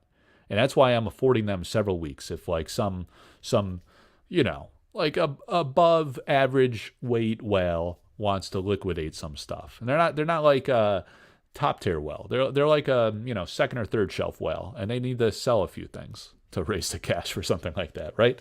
But other whales just be like, yeah, toy money. You just sell some of those blue cards and some of those old artifacts. Just get rid of those. Get rid of them, and then they're gonna get into big time sorcery. So there might be that, but there's probably not going to be a lot of breadth, a lot of people that can actually bid on that. So we'll see. And so maybe it won't hit the high price point. It really depends. How many people are serious about sorcery at this point? How many people have the confidence? How many people believe in once a year sets? How many people believe in Arthurian Legends? How many people believe in Eric and the team and their ability to execute over the long term? And public interest, supply and demand, and how sustainable that is. So we're going to learn that. If it's a very weak auction, it's probably because, I don't know, it's a lot of people just can't afford it. So it's really going to be hard to infer that the sorcery market is weak from that. There's too much other information that suggests otherwise. Altars are doing very well. Artist proofs are doing very well. Paintings are doing very well. Single foil cards are doing well. So, there's something to be said for if you took your time, could have fun with it. You could just auction one card at a time. There's so many high-end cards. Think about it. If we just auction the Devil's Egg, the Backstab, the A9, the Frazettas, the seller of this set can make a killing. Nice, safe transaction. You piece them out one at a time. It's not as big a deal shipping them off or whatever. I mean, maybe I'm probably going to run this auction sometime over the next few weeks, because if a major buyer wants to make a splash and make a statement and buy this set, we can do the deal in Baltimore at the Courtesan Cup. We could show it off, flex it off to those snot monsters. They're going to be getting their goobly glop all over my paintings. Okay. Take a look at this one, monster. Look at my new foil set. Look at that. You're so close, baby. You just need a Backstab and a Devil's Egg. You'd be just like Big Wal Snot Monster. So anyway, there's that aspect of it. And then there's people, here's what I was getting at. All these people that nearly have the full set, do they still have the dream alive? Are they still going to find that Backstab? Are they still going to find that Devil's Egg? Or are they throwing in the towel now and saying, look, I either need to buy a full set because I can't get those cards. What's the point of having 380 cards if you're 23 away and it's going to cost you a fortune anyway? Do you liquidate your almost set and YOLO into the complete set and just say, F it, those cards aren't coming to market? Or everyone's competing for those cards, the odds of me getting them, it's just going to be a pain to convince someone to actually sell it. Because when you go to people that have these cards, they're like, I'm just going to hodl that shit. There's no tomorrow. I'm going to hold on for dear life. I'm going to ride that rocket baby right up to graduation day. Little baby Bobby boy is going to graduate because of my Backstab Devil's Egg. He's going to stand at the podium and say, I'm the valedictorian of Devil's Eggs. My entire future was funded by a single Devil's Egg. I backstabbed my sister. She's not going anywhere because I went to Ivy League and I needed a Backstab and a Devil's Egg. Just going to community college. Going to community college because she had that Lotus toy. No one cared about it in 2035 when little Bobby boy's going to college. No one cared anymore. They all wanted a Backstab and a Devil's Egg. 12 credits a semester. Didn't want to push myself too hard. 15, too much. Not doing it. I got Devil's Eggs in the binder. I don't need to work hard. I don't need to study. Anyway, so you got those. Will people throw in a towel? Will they go for the complete set? Will they liquidate their current set? Here's another scenario. Let's say there are no whales at the TCG player low or recently sold valuation. Because tens of thousands of dollars, that's a lot of money for a lot of people, unless you were crypto stonking for the past few years. For some people, that's play money. It's toys. No big deal. But not a lot of people. Most people, that's some serious money, right? So maybe there's not a market for that. Maybe no one's going to pay that. And maybe you see it triggers a reserve at some point along the way. And someone does the math and they're like, let's say it's 20, what percentage below TCG player valuation does it start making sense to a single seller, to a motivated entrepreneur, to just your average person who's saying you know what? That's an F ton of money, but I could get it. I could sell some of my other toys. I could sell a painting. I could sell some of my sealed product. And then you know what I'm going to do? I'm going to sell them one at a time. You know what? I'm going to tell Mike, I'm going to buy these. I'm going to buy this set from you. Here's what we're going to do. I'm going to buy this set from you, you Mama Luke. Don't even send it to me. Just turn around, auction each card one at a time. Every single card, 403 cards. It'll take us over a year. that would be stupid. I'm not doing that. Don't approach me with that nonsense. What you could do though, or maybe I should just do it. Why don't I just do it? Just run an auction every day. I mean, here's the thing. You could just sell the Backstab, the Devil's Egg, the A9, the Frazettas. That's serious money right there. You just do those and you're good. You know, and then there's actually just all the uniques. You know, because how many people are so close to that unique set? The thing is, as you piece it out into smaller and smaller components, the market breadth expands because there's more and more people that are so close to that set that really need those last few cards. You know, but it could be any of the 67 uniques. 67 uniques. So it's quite possible if you try to do this organically and go for a set through the pack opening experience, or even like that was your core, and then you started buying onesie twosie one at a time, right? Few hundred there, few thousand there, right? It adds up quick. All of a sudden you're tapped out and you still have 20, 30 uniques to go. You're only halfway home, you know? Then it becomes problematic. You start throwing in the towel. And it might make sense to acquire a full set and then just turn around and resell the individual cards. We actually contemplated that. I was like, and it's still an option. Let's say it doesn't hit reserve. That's why there's a reserve, right? You're not just going to like, oh, everyone's like, no high-end buyers. Everyone has their complete set. We misjudged the market. No one cares about a complete foil alpha set. It's just too hard, too expensive. No one's going to go for it. Well, then if it doesn't hit reserve, you got a plan B. You just, like I said, if the guy wants to sell his collection, it's not my set. It's a consignment deal. So he might decide, fine, we'll break it down and piece it out, right? But we're going to learn a lot about the market because there's a lot of uncertainty. We don't know how many whales on that level would acquire such a enormous grail of that magnitude, the complete alpha foil set. Probably a few people that can afford it anyway, or that are crazy enough to roll the dice and speculate on something like that at such a grand scale. So we'll see, guys. It's going to be very interesting. So, you know, if you can't do that, there's other subsets of things you could do. You can go for just curios. You know, maybe some people are just going for curios. Maybe they just want to start getting other beautiful alpha cards. You know? Maybe they're so close and they're only a few away from the set. This is not from the alpha foil set. This is a side piece. This is something else. And it's, again, it's not mine. It's just a consignment offer, so these will be offered as well. Somehow, some way. The leading theory on this is that we might offer... There's a few ways to do this, guys. We could do it one at a time, and that's going to give you the largest breadth, market breadth, meaning the number of bidders that are going to compete for these, right? There's a few factors at play when you do that. One, you could offer a set of 4, right? Who wouldn't love to have a beautiful alpha foil set of the Elvira Shakarova mixes? There's going to be a much, much larger market for that than there is for the full foil set. Right? Just a lot more people that can afford it, that will desire it. And be like, I can't have a full foil set. It's absurd. I could buy like a trailer park for that. You know? Why would I get these children's toys when I can just start renting out trailers in the park? I could be the king of the trailer park. I could have the whole park.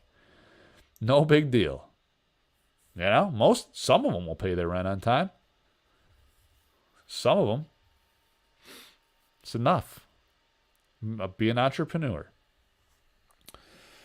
So you could offer it as a set of 4, right? That's a way to do it. And there's a larger market for that.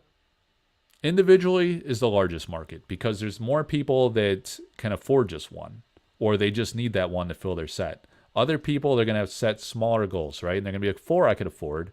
It's expensive, but it's doable. It's achievable, right? So you could have 4. That's one way to do it. Other things, if you can't be the king of the tea park, maybe you like the cores. Maybe you like Melissa Benson. The Ruby core, the Onyx core. That one doesn't shine as much. I don't know. Eric was asleep at the wheel on this one. I don't know about that one. This one's beautiful. The Amethyst core. So these are the alpha foil cores. Gorgeous.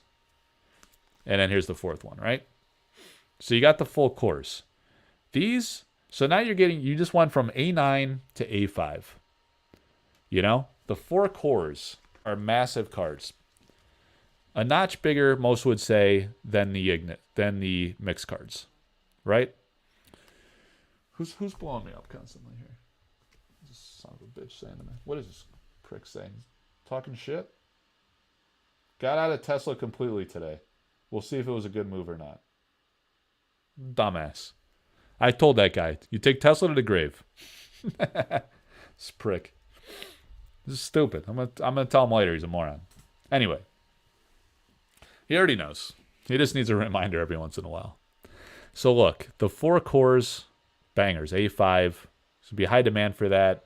More accessible. Maybe not as accessible as the 4 mixes, but really big time cards, right? And as a subset, that's an interesting offer, right? So you could do that. That would be an interesting offer. See how many people are into a set of that. And then the Grail of Grails. The Philo Stone from Alpha. The card that I pull 1 in every 3 cases. No big deal. Faster than Eric can toss the baby from the tippy top of the ivory tower. I pull these Philo Stones. 2 of them on the channel. Louis opened 10,000 boxes. They got 1 of them. Me? 3 cases per stone. 1? No. 2? Stone. 3? No. 4? Stone. 5? No. 6? No. 1 and 3, baby. This isn't one I pulled. This is just a consignment deal. So you got this. This could be its own auction. I don't know. That's the way the other thing... The thing is, though, it would be freaking amazingly interesting to offer an A9 set, wouldn't it? I don't know. I guess I'd have to set a reasonable reserve that's close to fair market value. Because here's the thing. To let an auction not get to fair market value is idiotic. I mean, because sometimes people think that there's a discount that you should get for buying a whole set. It's kind of backwards in Sorcery. It should be a premium. Because all right, on a subset like this, the A9, you could go get those individually. They're liquid enough that you can probably find someone that has a stone, someone that has the 4 mixes, someone that has the 4 cores, or just has a couple of the missing toy pieces you need for your Lego set. But if you want a complete foil set, you're effed, baby. You're effed because you're not that close. You think you're close, but you're not. You're just not that close because the illiquidity of many of these cards is just off the chain. So it's really much harder than you think. It's so close yet so far away. So you should the foil complete set should command a premium. On the lower level, however, it becomes more liquid because you could find individual cards. As long as it's not Backstab or Devil's Egg, you could find those cards. Somehow, some way, somewhere, people have them. You could get them. You could probably find them on TCG Player from time to time, or eBay, or the Discords, or the Facebooks, right? So it's doable. But if it gets to a certain point where if it triggers reserve, I'm itchy under the sunglasses. If it gets past reserve, but it's still below TCG Player market value based on proven sales, then an investor swoops in. And they're like, oh, you guys are priced out? You don't have the liquidity? No problem. I'll just buy it. I'll just buy the set, and then I'll sell them individually, and I'll just make an instant profit. It's like when the EV on a booster box, a sealed box, exceeds the price of the booster box, or you can get it below cost, it incentivizes people to open. Just like it incentivizes people to buy a sublot. This is the most rambly freaking live ever. Oh my god. It's exhausting. Guy sold all his Tesla. So what do you guys want to see some of the Alpha Foil complete set, or would you rather see some of the Spellcraft cards for cards? I asked Eric hours ago, ARIC Eric, about the 16, now 17 cards that were printed as sample cards that are not in Alpha. And then there's these Spellcraft cards. There's Spellcraft cards that are not in Alpha and that we have not seen as sample cards. So we can take a look at some of those, or we can look at the Alpha Foil complete set. I started a video series on that, but I was kind of bored to tears with it, you know? I was like, why would I just record when I could just go live and just ramble for hours? Whales don't raise their hands. One guy wants them to raise them, the other says no. What if you backstab someone with a devil's egg? It's cold. Sounds cold. Callous. All right, guys. Let me see. You guys want to see the backstab and devil's egg? We probably should make sure it's in there, right? After all that shit I talked. Oh, about how everybody was so close, yet so far away. Oh, my God. All right. The complete Alpha set. So we have it organized by Extreme Glare. This is the Extreme Glare page. We got other pages, though, too. All right, we got it organized by element type.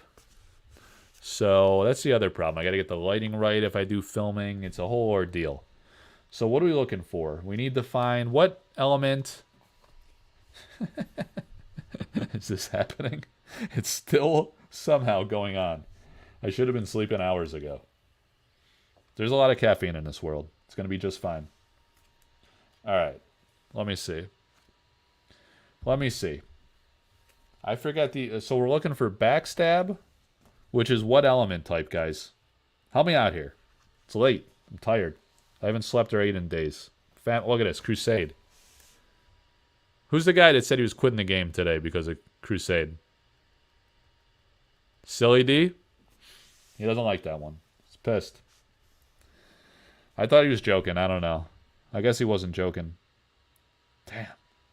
The King, the Midland Army. What a freaking set this is. Unbelievable.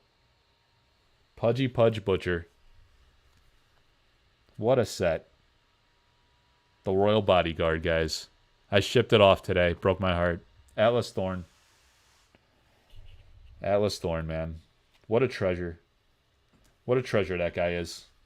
Look at this. Danny Culpepper. Danny. Look, man. You almost got it.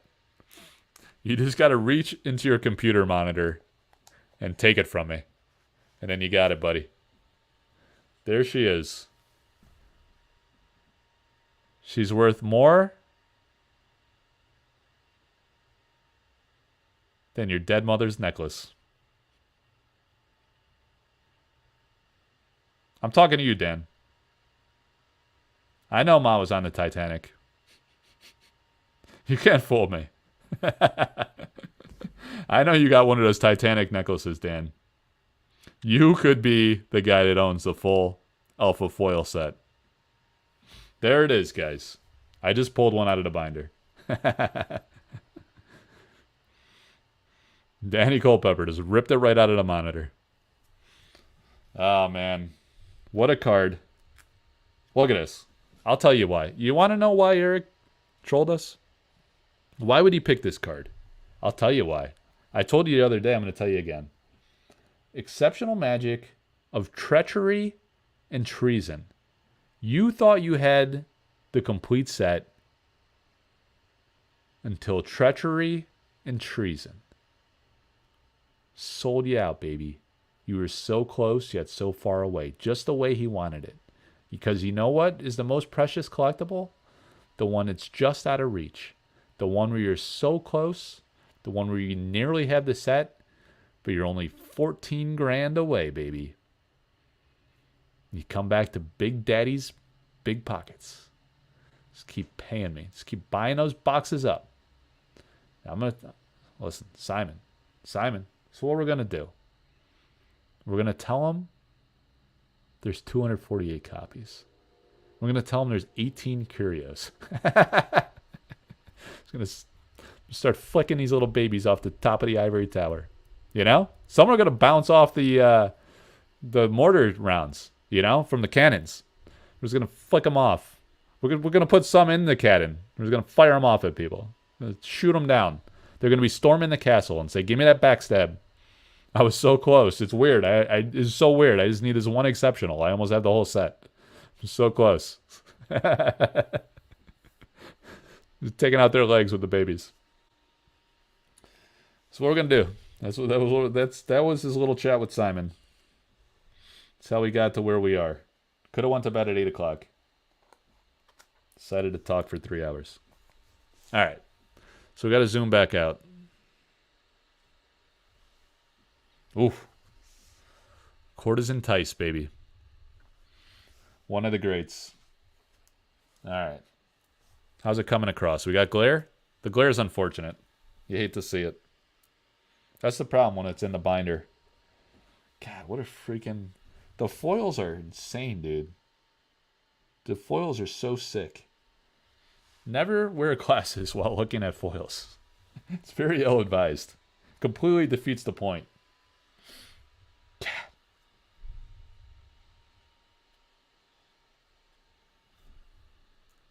What a game, man. What a game. What an art project. Unbelievable. Look at that. Should be in there, man.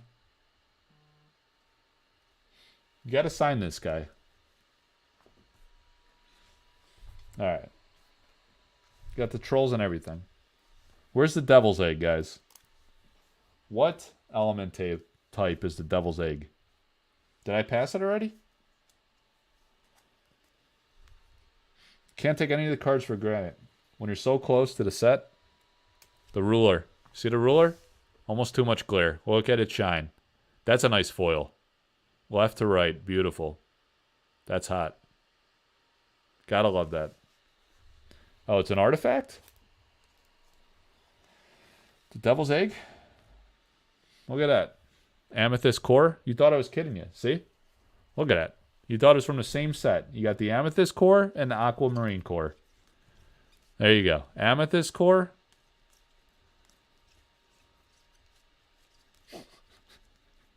So light, guys. Can't think anymore. Aquamarine core. See?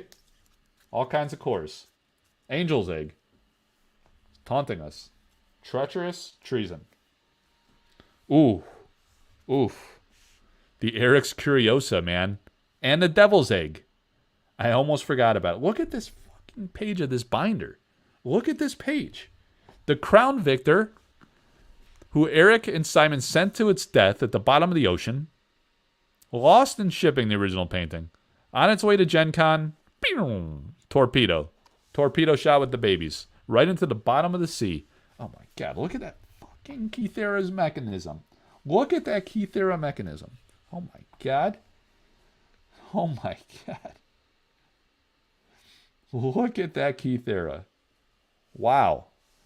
So we got the Curiosa, the diabolic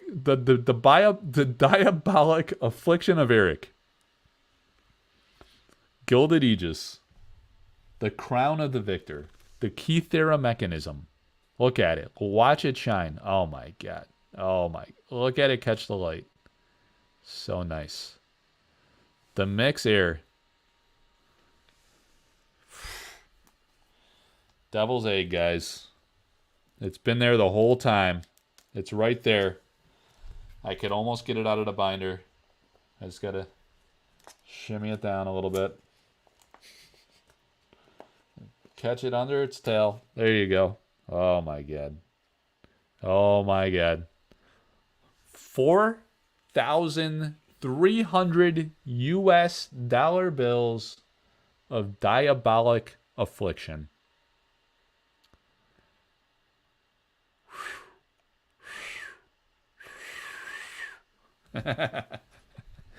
Oh my god, what a set. What a set. The Devil's Egg. Unbelievable. Eric's Curios is insane. Keith Era Mechanism is the best card in the set. You could keep your Devil's Toy.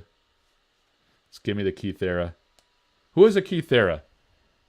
I want to trade Midland Army.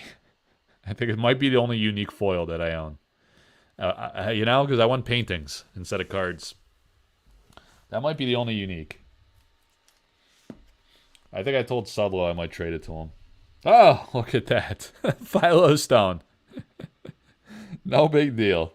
No big deal. This is an old-fashioned Philo Stone. You know? Look at that. Philo Stone. 2 stones. 2 stones for the... Oh, look at the lighting. Oh, my God. Look at it. It's like 2 different cards with these foils. It's like many cards in one. When you catch the light at different angles. And the foil Curio is about the same price. God, you got the mixes. You got 3 mixes. A core. The Philo Stone. The Ruby Core. So all the riches. The Spear of Destiny. So iconic. So still at my framers after a month. What's the best looking foil card you've ever seen? Which one? Tell that painting death story again. Crown of Victor? Oh, man. So here's the deal. The Crown of the Victor was a painting that Eric had down in New Zealand. They tried to ship it ahead of Gen Con last year, and it was going to be the top prize for the Gen Con tournament, but it was lost. I make a joke that it was lost at sea and it fell to the bottom of the ocean. We don't know if it was... It was probably airmailed. You know, it's from New Zealand. I mean, it'd take a long time on the boat. Eric loves slow boats. It's a proven fact. There's evidence of it. We know it. We know that to be true. Just like we know Backstab and Devil's Egg is short printed. But the painting disappeared. Lost forever. It was sad. All right, so we got... Oh, so he's got the elemental avatars here. All right, so now we're getting into avatars. So he's got the 4 avatars. Man, I just got to sit here and enjoy this set someday. I haven't even leafed through it, honestly, guys. I was going to make the videos. I might still... Should I do the recorded videos? You know what, guys? I talked to my buddy Rodney Matthews recently. We're gonna reconnect, me and Rodney. I'm trying to get him to come on for an interview, and we might do that later in the summer. The summer, like I said, guys, this is the summer of Grails, man. These human beings are the Grails of Grails. 10:30 p.m. on a Monday night, real sorcery hours. What's up? Did you just join the freaking stream, dude? I've been going for an hour and 43 minutes. It's way past my bedtime. Rodney Matthews, guys, such a legendary human being. He's a great guy, first and foremost, but he's also a god tier artist. People don't even know. Some people don't even know who he is, which is remarkable. It's like unbelievable. The guy's been around. He's in his 80s. He's an incredible guy, man. This painting is from the 1980s. Eric licensed it for sorcery. It's owned by John Cleese, the guy from Monty Python, hilarious comedian. He's a buddy of Rodney Matthews. Rodney told a story when he was on my beta opening event. Listen, guys, how is it possible that some of you have not seen my alpha showcase event and my beta showcase event? I did 2 openings. I had 22 sorcery artists come and do cameos on the channel. Between alpha and beta, 22 artists in total. There was like 15 the first time, and then a similar number the second time, and then sometimes on the second, a lot came back for the second, and then also on the second one we had some additional ones that couldn't do it for alpha and vice versa. So it was absolutely incredible. The second time, beta showcase event, we had Mr. Rodney Matthews come on with his wonderful wife Sarah. And it was great. He told us about how John Cleese bought this painting. In the 1980s, in the UK, Rodney would showcase his art and sell his art through a local studio or museum or something like that. And he said, like, at the end of the month, each month, John Cleese would come in and he'd buy some paintings. And the owner that was selling the paintings said, hey, Rodney, this guy bought 4 of your paintings. It's John Cleese. Unbelievable. And then they hit it off, and the guy, he just loves Rodney Matthews' work. He's commissioned them. He still commissions them to this day. He does a lot of his promotional art, and he's just done a lot of projects for him and commissions for him. I guess I should put it, I'll do it this way, in line with the others. But that is the one and only Rodney Matthews card, but I believe there's more to come. The Humble Village, I mentioned I own that painting earlier. We're starting to lose people. We're in the 20s. Then we have all of the Atlas sites at the end for the entire set of Sorcery Alpha. Oh, look at this. And then for good measure, he threw in all the box topper promos. Hey, you know what? He also put the champion card in there, which is from the Innkeeper store kit. That's pretty cool. What is this page here? Oh, this is the box topper. Yeah, you had the alternate art of the Critical Strike, the Syrian Templar, the Guile Sirens alternate art, Death's Door, beautiful artwork by, you seeing that okay? Elvira Polakowska.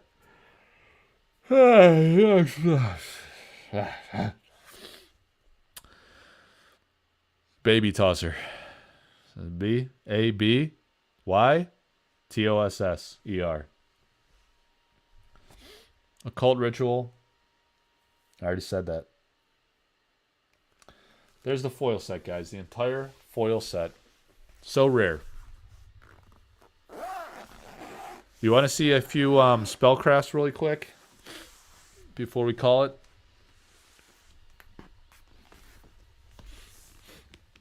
Or you guys want to see the painting? What do you want to see? You want to see Spellcraft? Or you want to see the what's going on Facebook? This guy's still trying to join. Yeah, you guys should like the video. Would be nice. Like and subscribe to the channel. Like, so I get like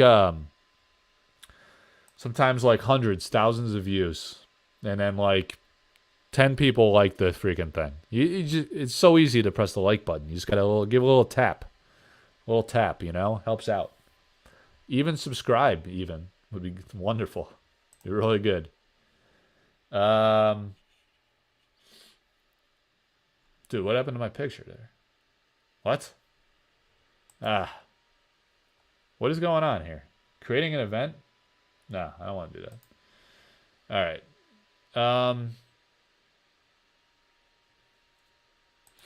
Will Dan Seagrave be at the Spring Social? No. No, man. I already gave you the names of the artists. The guy's like, was it just announced like in the last 20 minutes? Dan Seagrave, man. I got some Dan Seagrave stories for you. You want some Dan Seagrave stories? I don't know if I should tell because he watches the channel. I don't want to hurt his feelings. This is what happened, guys. You want to hear a story about Dan Seagrave? Dan Seagrave is a purist at heart. This is what happened. Like, I got there's 3,900 people in the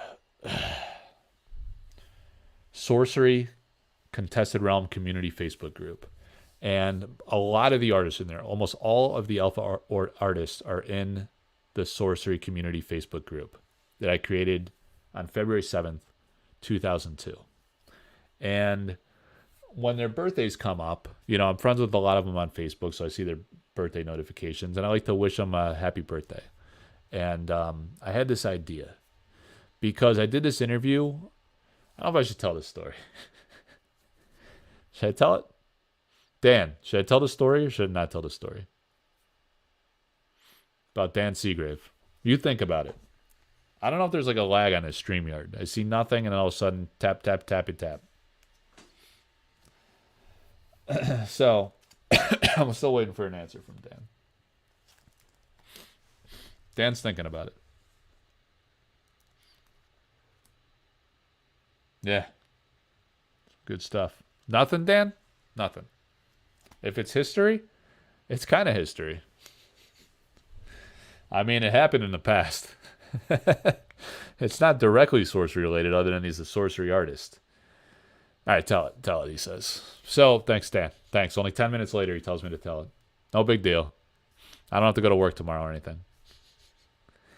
So, birthday was coming. I did this interview with Matthias Frisk, and he tells me Dan Seagrave was like my idol, and he's one of his artistic inspirations. And so when the birthdays come up, I like to just wish the artist a happy birthday. And I reached out to Dan Seagrave, and I was like, Dan, this guy Matthias Frisk, you met him at a show one time. You got a picture with him. It was in an interview I did with Matthias. He's a huge fan of yours. What if you just like videotaped yourself wishing Matthias a happy birthday? Just be like, hey, just say a few words of encouragement. I'm not going to script it for you. Just be like, hey, Matthias, it's cool. We're both in sorcery. Wish you the best. You're the fucking man. You're the fucking man. Amazing. You paint all the hottest shit. So I asked Dan, I was like, look, I'll pay you, simple. Just do it with your iPhone, BlackBerry, whatever. And he was like, you know what? I don't do appearances. He's a great guy. He's a sweet guy. I met him. I remember that. He's a good guy, but I don't do birthday wishes. He just doesn't do it. And he just doesn't do it. He doesn't do appearances, really. I tried to get him to interview, too, and he was like, you know what? People asked me to interview before, and then they never published it, so, I'm out. I don't do interviews. So I was like, all right, Dan, no big deal. Just sell me the Gilded Aegis. We'll call it a day. It was funny. I also talked to him one time, so he didn't do it. It would have been wonderful. It would have been a great surprise for Matthias. I really tried to make it happen. I felt bad, man. I never told Matthias that. I didn't want to make him feel bad. It's just a principle thing. Like, Dan doesn't do appearances. It's an integrity. He's stuck to his integrity. All of a sudden, he's going to have Dan calling him up and be like, dude, just go to Red Lobster with me, please. Just one time. Quick dinner. We'll get the appetizers. We'll just call it a day. Come on. It's in and out, Dan. Come on. Dan to Dan. We'll go to Red Lobsters, Dan to Dan. Couple appetizers. Done. Ever since then, he's never done an appearance again. Ever since. So, the other thing, did I have another one about Dan Seagrave? Oh, the sample, the artist proofs. I was like, Dan, dude, artist proofs, man, are popping off. Like, you do great with these. People love art in sorcery. He's like, artist proofs? It's like, I thought those were like toys. I don't think he used the word toys, but it was basically what he reduced it to. He's like, I thought that was like, I do these album covers, and sometimes they just send me like a little sample, or like this is what it's gonna look like, and I'm like, great, I'm fucking Dan Seagrave. I know what it's gonna look like. I'm Dan Seagrave. I'm like a god. So I just throw them out usually. He's like, I put them in a pile. He's like, I've never sold anything like this. No one even asked me for it. No one's ever even asked me. So he's like, Eric was like, he wrote in the contract, he's like, you're going to get these samples. And he's like, fine. Dan Seagrave. Doesn't matter. You give me some toys, Eric? You give me some of your little toys? Dan Seagrave. Good. Do whatever you want. You want to waste money on shipping? Fine. It's on you, man. It's on you. Backstabbing, devil, troll, baby tosser. He started calling them names. So I was like, Dan, these artist proofs, man. It's a big deal. People paint on the back of those. You could paint on the back of those. People eat it up. And he's like, I don't know. I'm busy. I don't know. Maybe. Someday. Maybe. Not right now. I got things to do. I got a lot of projects. I'm Dan Seagrave. I just do whatever I want. I don't, I'm not going to be doing any recordings. No interviews. Sure as hell not painting on these little baby cards. You know? Take your toys and go play with them. I got real big man paintings to do. Dan Seagrave. So, that's the current state of Dan Seagrave Artist Proofs. Good luck, guys. Good luck out there. All right. So, we had these Spellcraft cards in the early days. You know? And they were printed, I believe, by Eric in New Zealand. And I was able to acquire these from one of his early... guy that did some work for the game early on. Spellcraft on the back. That's why the cut's wild. You know? Probably printed like a sheet of them at a local print shop in New Zealand or something. And there's this awesome, amazing early set. All of these are Spellcraft cards, right? Very diverse collection. And you have, for one, you have cards that don't exist as sample cards. Did I burp in the microphone? Even if they did exist as sample cards, the Spellcraft cards are actually fundamentally different. Look at this. Ornithopter. So when I had Elvira Shakarova on the show, we talked about each of her paintings. And she said that, actually, no, this might have been a side conversation I had with Elvira a long while back. She said, she gave me a list of like all the paintings that Eric asked her for. And on that list was Ornithopter. And I was like, Ornithopter? I was like, which one is that? And she was like, the one that looks like an ornithopter. You silly bastard. It's the ornithopter. The hand glider. So, there you have it, guys. The ornithopter. That was the first name.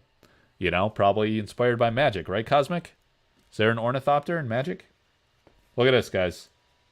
I got a backstab. Daniel Culpepper just needs a couple backstabs and he's good to go. Look at this. Even more rare than the short-printed alpha foil backstab is the Spellcraft backstab. Pretty epic. I even have a troll.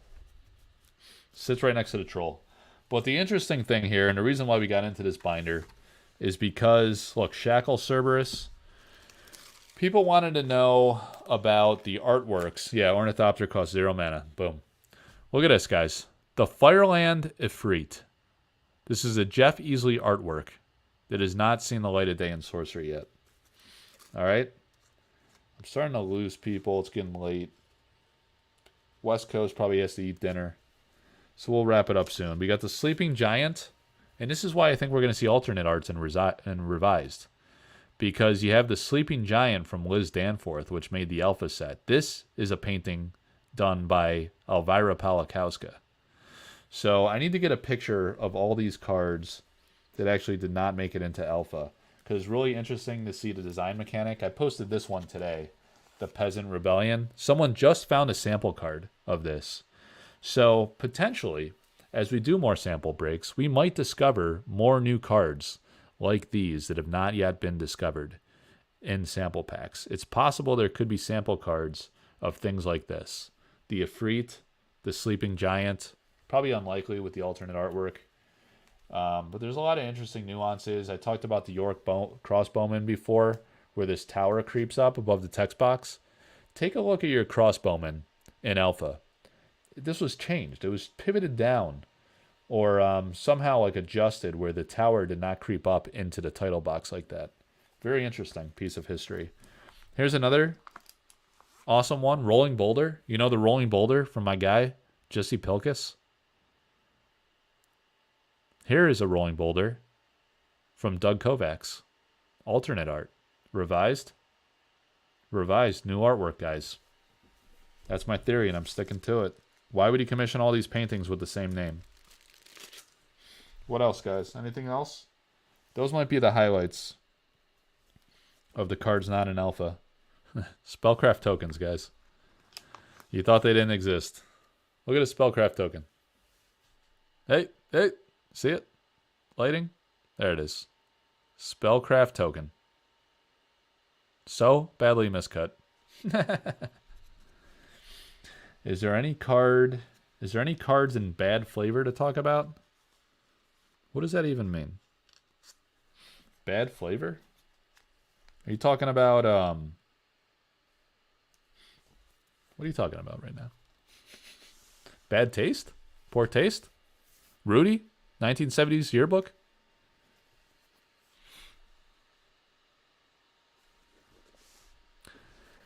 Crusade? Jihad? That cut. Eric's still hanging in there. He woke up because of that cut. It's been here the whole time. Just chilling.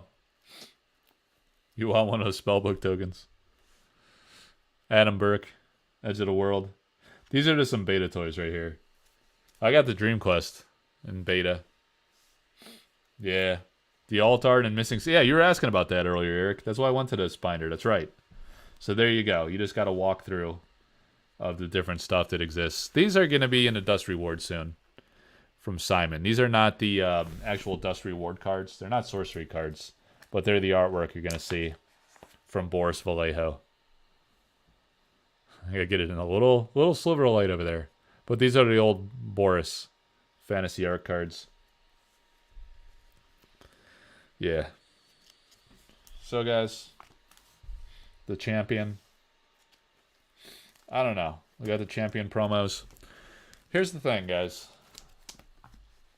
We covered a lot of ground. Did I get to the full list of topics? Oh, beta print wave theory. I don't know. I don't want to get into that right now, but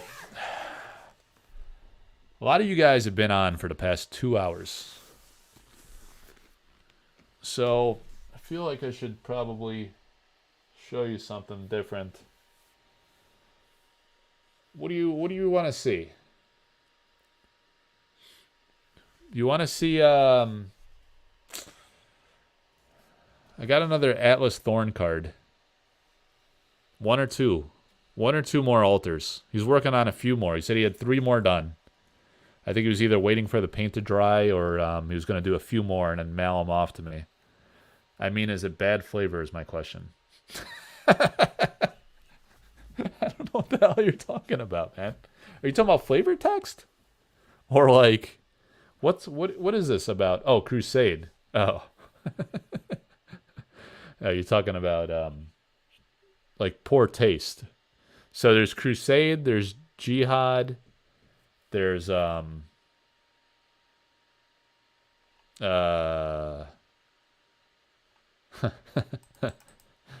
eat the cardboard. It's always ill-advised. You can smoke it though. Tastes delicious. The fumes are magnificent.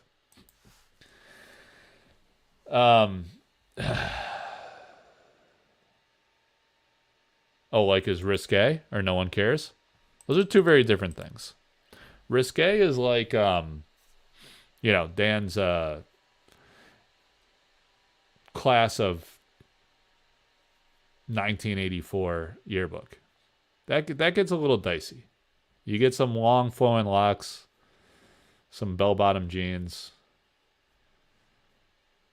you know, some hairy chests, maybe even a nip slip from time to time in Dan's 1984 yearbook. Gets a little edgy. Yeah, we don't have a lot of that in the core set of sorcery. In terms of no one cares, those are 2 very different things. You got risque and then no one cares. The risque, Dan cares very much. It's nostalgic for him. But the no one cares, I would have to say Minecart Madness? I don't know.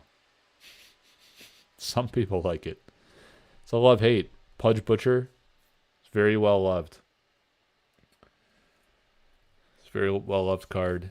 What's a card no one cares about, guys? That's a good question. A card no one cares about. That is let me see here. The long exhale. Show me a card that nobody cares about. So a card that nobody cares about, I would have to say Riddle Sphinx? Oh, Battering Ram? Yeah, Battering Ram's unfortunate. Well, Elvira Palakowska's done some good, some nice detailed ink sketch artist proofs of the Battering Ram. That's pretty cool, I gotta say. Paradise. What? You're all over the place with this, man. What are you talking about, Paradise? I think you're just saying random words at this point. Cardboard Splendor. With all due respect, you're just boarding out random nonsense at this point. I can't comprehend some of the words coming out of your mouth. It's just, maybe I'm just overtired. It's probably not you, it's me. But I don't know what Paradise means. Maybe it's, oh, wait. Siege Ballista. Yeah. Tap Bearer and another ally here. Deal 3 damage to target unit up to 2 steps away. Yeah. It's not bad. It's a good card. Where's that battering ram at? Look at this battering ram. This poor bastard. An exceptional device pummels and pounds. Units here have tap, destroy target adjacent wall or monument. Yeah. We need more walls and monuments is the problem. We don't see a lot.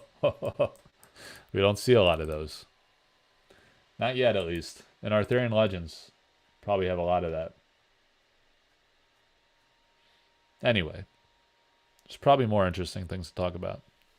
I was thinking about showing another Atlas Thorne artist proof.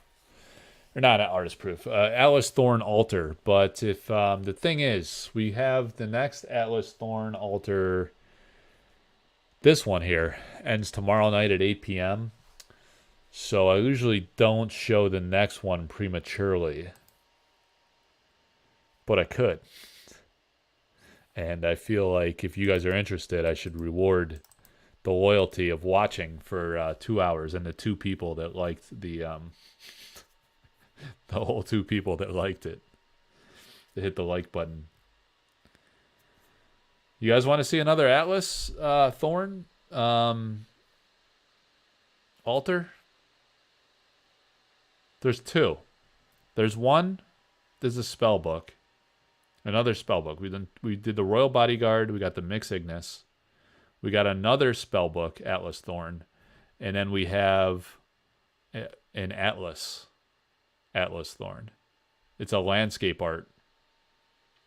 So you guys want spell book, or do you want landscape art Atlas? Think about it. Choose wisely. You're only going to see one. Someone has hit the love button. Yeah, but Dan, read my lips, buddy. We have an Atlas card, and we got a Spellbook card. I'm going to show one of the 2. One. Just one. So do you want the Atlas card, or do you want the Spellbook Atlas card? Now, he didn't send a frog, but he did tell me today that he's thinking about doing a frog. He must have saw your comment or something. Did you contact him? He said a ton of people have been hitting him up saying he's like, they love his stuff, that he's doing a great job. Spellbook. I'm surprised. You don't want to see the first Atlas? I thought for sure you guys would vote Atlas. Let's get a few more votes. I was thinking about running the Atlas next. I don't want to tip my hand, but the Spellbook card's a banger too. I gotta say. Look, Dan, the game is not tell me what card it is. It's, do you want to see an Atlas card or do you want to see a Spellbook card? Look, now what do you mean yes? You got to say Atlas or you got to say Spellbook. I think you're effing with me at this point. I'm just going to go to bed. I'm going to show nothing. I'm going to show something that's going to get me banned from YouTube. Atlas. All right, we got it. Oh, Atlas, he says now. Now he wants to play. Well, we got a lot of Atlases pouring in. Rachiro 17 says Atlas. The one with an animal on it. Well, funny you should say that. This is one with an animal. I actually have one more with an animal, but it's from the spell book. And then we have an Atlas. All right. The sights are beautiful. All right.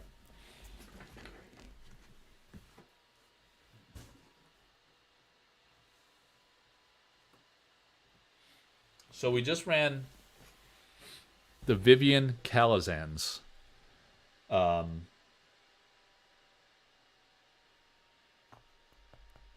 Here's the thing, guys. We had a Vivian Calazans Standing Stones. later this week, we're going to get back to artist proofs. We're going to run at least one more Atlas Thorne altar.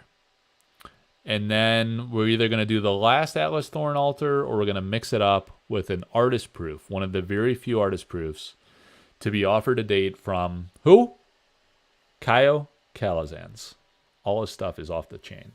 Amazing stuff. But first, we're going to do the reveal of the first ever Atlas. Just got to get it out of the sleeve. I don't want to show it sleeved. I want you guys to see the full real deal. I don't want any glare on this. So let me delicately... Actually, you know what? This is bigger than I thought. It's a bigger deal than I thought. You know why? What are some of the top most coveted, chased, and cherished? Here's the thing. This is either dumb luck or just like karma, or the man's a genius. Maybe he just knew the significance of the artist he chose to do these cards for. Alright. So we got the Atlas. I'm going to lay it on the plastic. I don't want to lay it right on the playmat. Alright, so here's the deal, guys. Here's the deal. Atlas Thorne. There's 3 artists that were discovered through the MTG altar scene for Sorcery Contested Realm. What's up, Maggio? And those 3 artists are Elvira Shakarova, Curio Calazans, and Marta Molina. And those are 3 of some of the greatest card altarists that ever lived. And then comes along Atlas Thorne, a guy who walks on water, flies and soars with the angels. The guy is like a prodigy or like a savant or something. I mean, the level that he paints at is just absolutely mind-blowing. It makes me feel like a talentless piece of shit. His god-tier talent just makes me feel like a dummy, you know? And it makes you question everything you thought you knew about art, about the possibilities of art on a card, because it's just so incredibly mind-blowing. And the detail, the concepts are always beautiful. Like the color choices, I told you guys earlier, he only works with like 4 colors. And then he does this blending. Like you talked about it in the interview I did with him. He does this like masterful blending. And he comes up with these like just so picture perfect designs. The quality is just unbelievable. You just can't believe it's a real painting on a card. So this one, he paid homage to the greats. So there's been 2 revealed so far. The first one, the great Liz Danforth, the royal bodyguard. The second one, the Mix Ignis, Elvira Shakarova, the first tribute to an altarist. The third one is another tribute to another huge, massive altarist. And then the last one from the spell book is going to be another tribute to one of the legends. Not altarist legends, one of the TCG legends. So this card here, guys, this is an Atlas card by Atlas. Has his name right on the back. Eric knew all along. He foretold the greatness. None of us knew. There's no way we could have known. So here we go. The first Atlas card by great prodigy savant Atlas Thorne.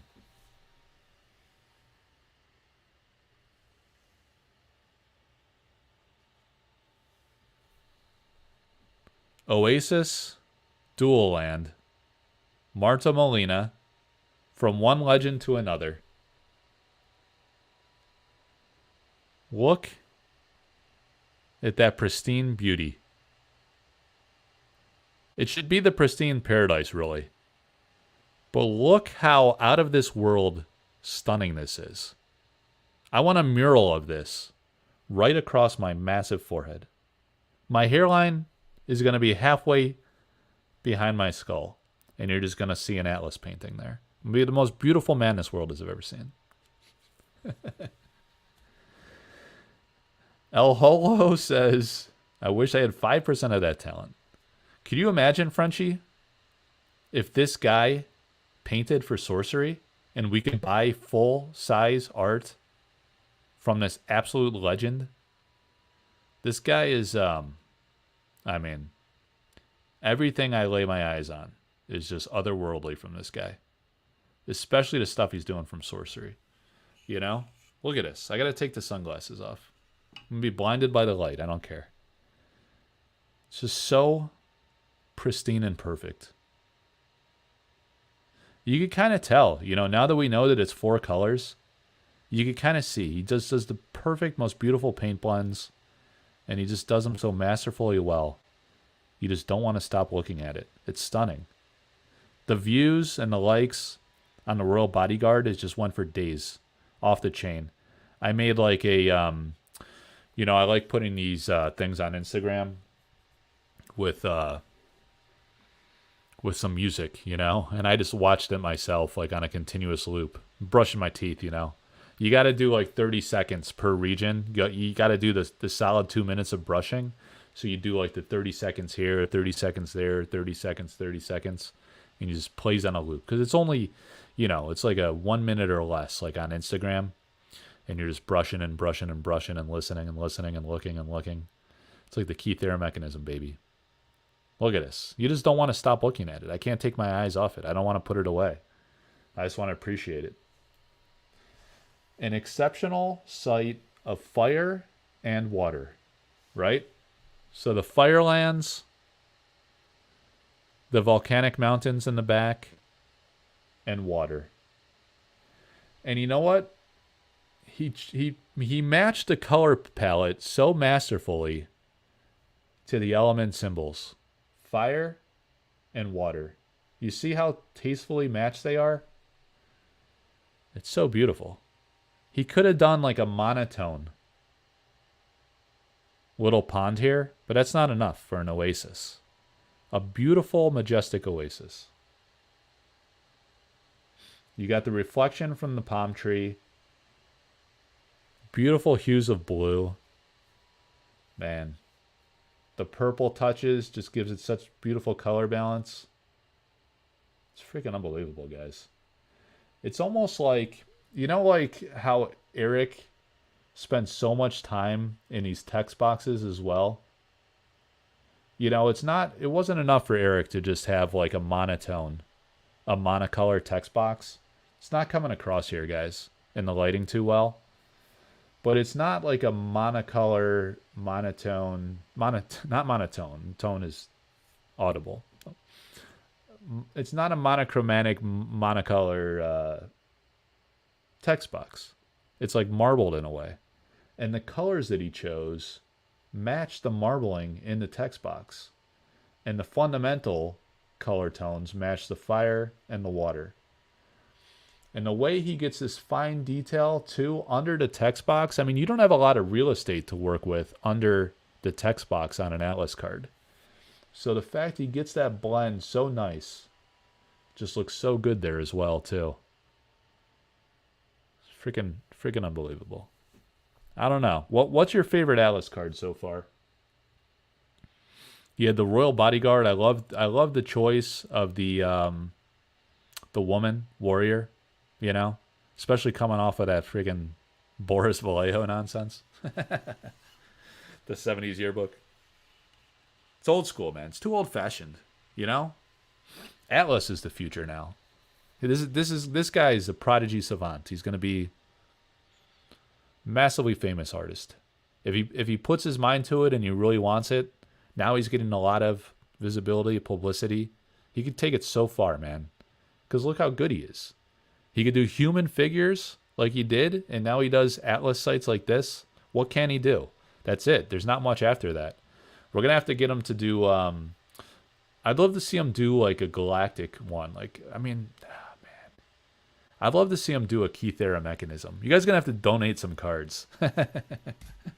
I sent him a booster box, but you know those uniques are hard to get. Man, I'd love to have him do a Kythera mechanism.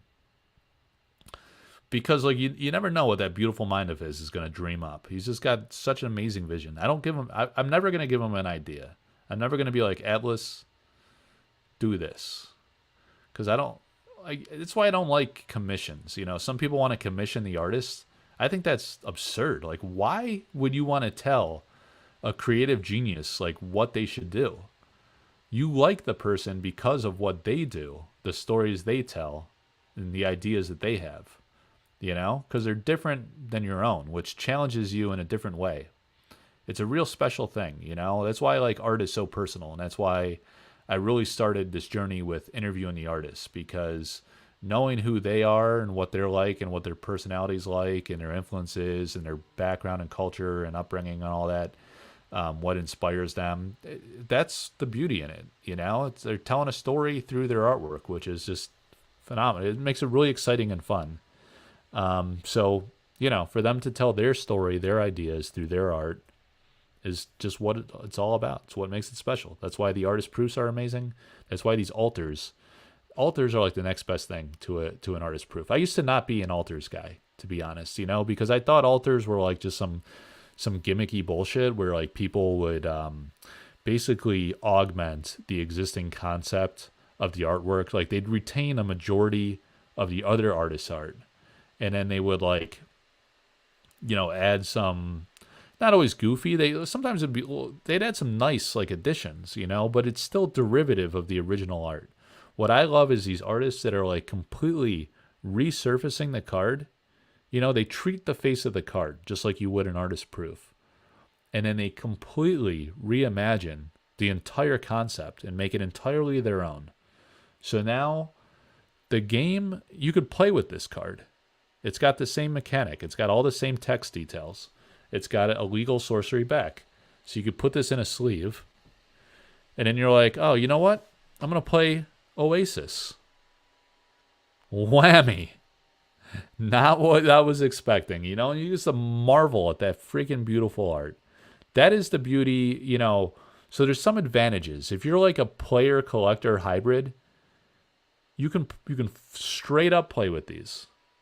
It's not like an artist proof where like the face of the card is some other card and then the back is the blank. On an altar, you have the regular card back, so you could sleeve it up and you could play this card. Be totally fine to play. And it look amazing. But then all of a sudden, Atlas is in the game. All of a sudden, he's one of the sorcery artists. You know? Freaking amazing.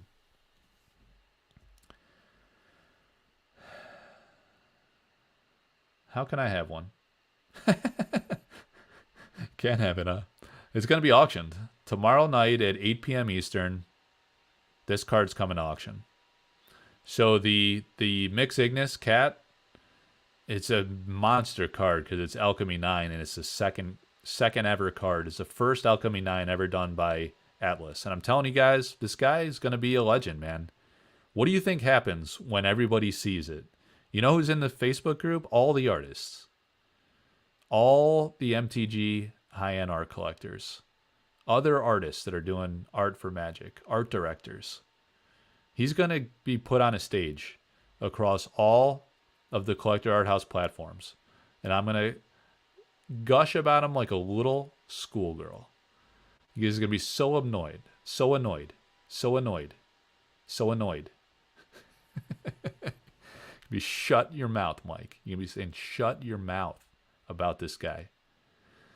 But I won't stop, baby, because it's just so damn good. So good. I can't stop looking at it. I can't even see your comments here. I'm not even looking at the comment. I'm just staring at the monitor. I could look at the card, but for some reason the sunglasses like are working a little better on the monitor. You know, when I go all natural, and I'm like, damn. But oh, shit, even on the screen, it just pops off. So great, guys. You gotta get at least one. You know, YOLO for one. I don't know. The Mixed Ignis popped off. We'll see how the Oasis does the dual land. So he's got a good eye for good cards somehow. He chose the Royal Bodyguard. He chose the cards. I didn't tell him you should do these cards because they're better cards or anything. He's like, Mike, I opened the box. I got some.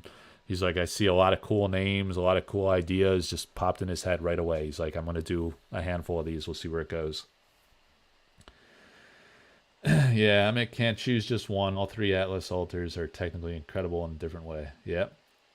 I bet they're jaw-dropping in person to see that level of detail and perfection on a tiny medium. Yeah. Yeah, they're really great, guys. The guy... it's probably the most excited I've been about any artist since Sorcery began. You know? It's like discovering a new Sorcery artist, all anew. How long have we waited, you know? No new artists for 2 years. 2 years since the Kickstarter. And, you know, we got Vivian's doing incredible things. And Atlas is just, you know what? I don't like these tighter sleeves he used. Makes me nervous. Go with the oversized Ultra Pro pennies. The guy is just phenomenal talent. Everything he does is just unreal.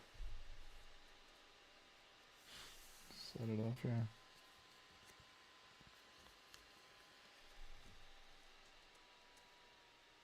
I can't wait to see more. There's this one, and then there's going to be one more. And then, oh yeah, I got to put it in a top loader.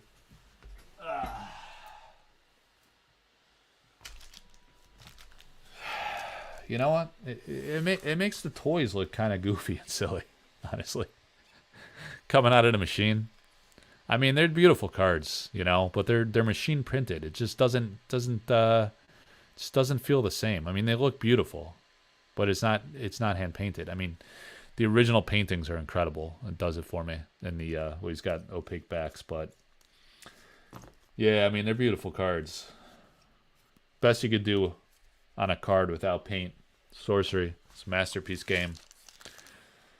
2.5 hours, guys. It's after 11. I wake up at 5 o'clock every day. I get stemmed out. I work out in the basement. And I recaffeinate early to mid-morning to get through my day. It's a long day. There's a lot to do. It's a lot of sorcery to get to. So, thanks guys for hanging in there. 2.5 hours. It was fun. I gotta have more discipline with these. 2.5 hours, ridiculous. But we'll do it again. Covered a lot. There's gonna be some amazing auctions coming up. Some really beautiful artwork. Several paintings too. A lot of paintings over the next few months. The Sir Tristan's gonna be a monster. I'm real excited about some altars, some artist proofs from some artists you haven't seen artist proofs from yet. Will be coming through over the next few months. A full set of alpha and alpha foils. It's a really big deal. It's huge. And an A9 set of alpha. I'm going to figure out if I want to auction the full alpha A9 set. If I do, obviously there'll be a reserve to make sure it gets reasonably fair value. Otherwise, I could chunk it out into subsets. I should run a poll or something. Maybe I'll run a poll in the Facebook group and say, would you rather see subsets of the mix, the cores, and the Philo Stone, or do you want to see a full A9 auctioned? Full A9 is kind of sexy. Have you ever seen anyone sell a full A9? It's pretty wild. All right. Cardboard Splendor. 3-hour drive at 5 for me. All right, man. Yeah, get some sleep, dude. Thanks for hanging out the whole time. Appreciate that. Dan Mitchum. Later on, great to see the new Thorne and that my foil alpha set is still safe. I thought you were buying the Mix Ignis kitty. Now you're buying the full alpha set? Guy's a bluffer, man. I want to see you slap a bid. Put some respect on Atlas's name for that Mix Ignis. You know? There'll be frogs eventually. But there's only one Mix Ignis. Who knows when we'll do another Mixed Ignis. Kitty Ignis. Diversify. Add to the animal kingdom. All right, guys. Like and subscribe to the video. Get the word out there. Help me grow the channel. It's hard to grow when you do mostly lives. You know, the algorithm likes recorded content. So throw me a bone. Get the word out. Tell other people that you like the history of the game and that you appreciate the art, and they should too. And if they want to learn about the history of the game and enjoy the art of sorcery, this is the place. All right? They want to do lives for hours. All right, guys. Take care. Have a good night.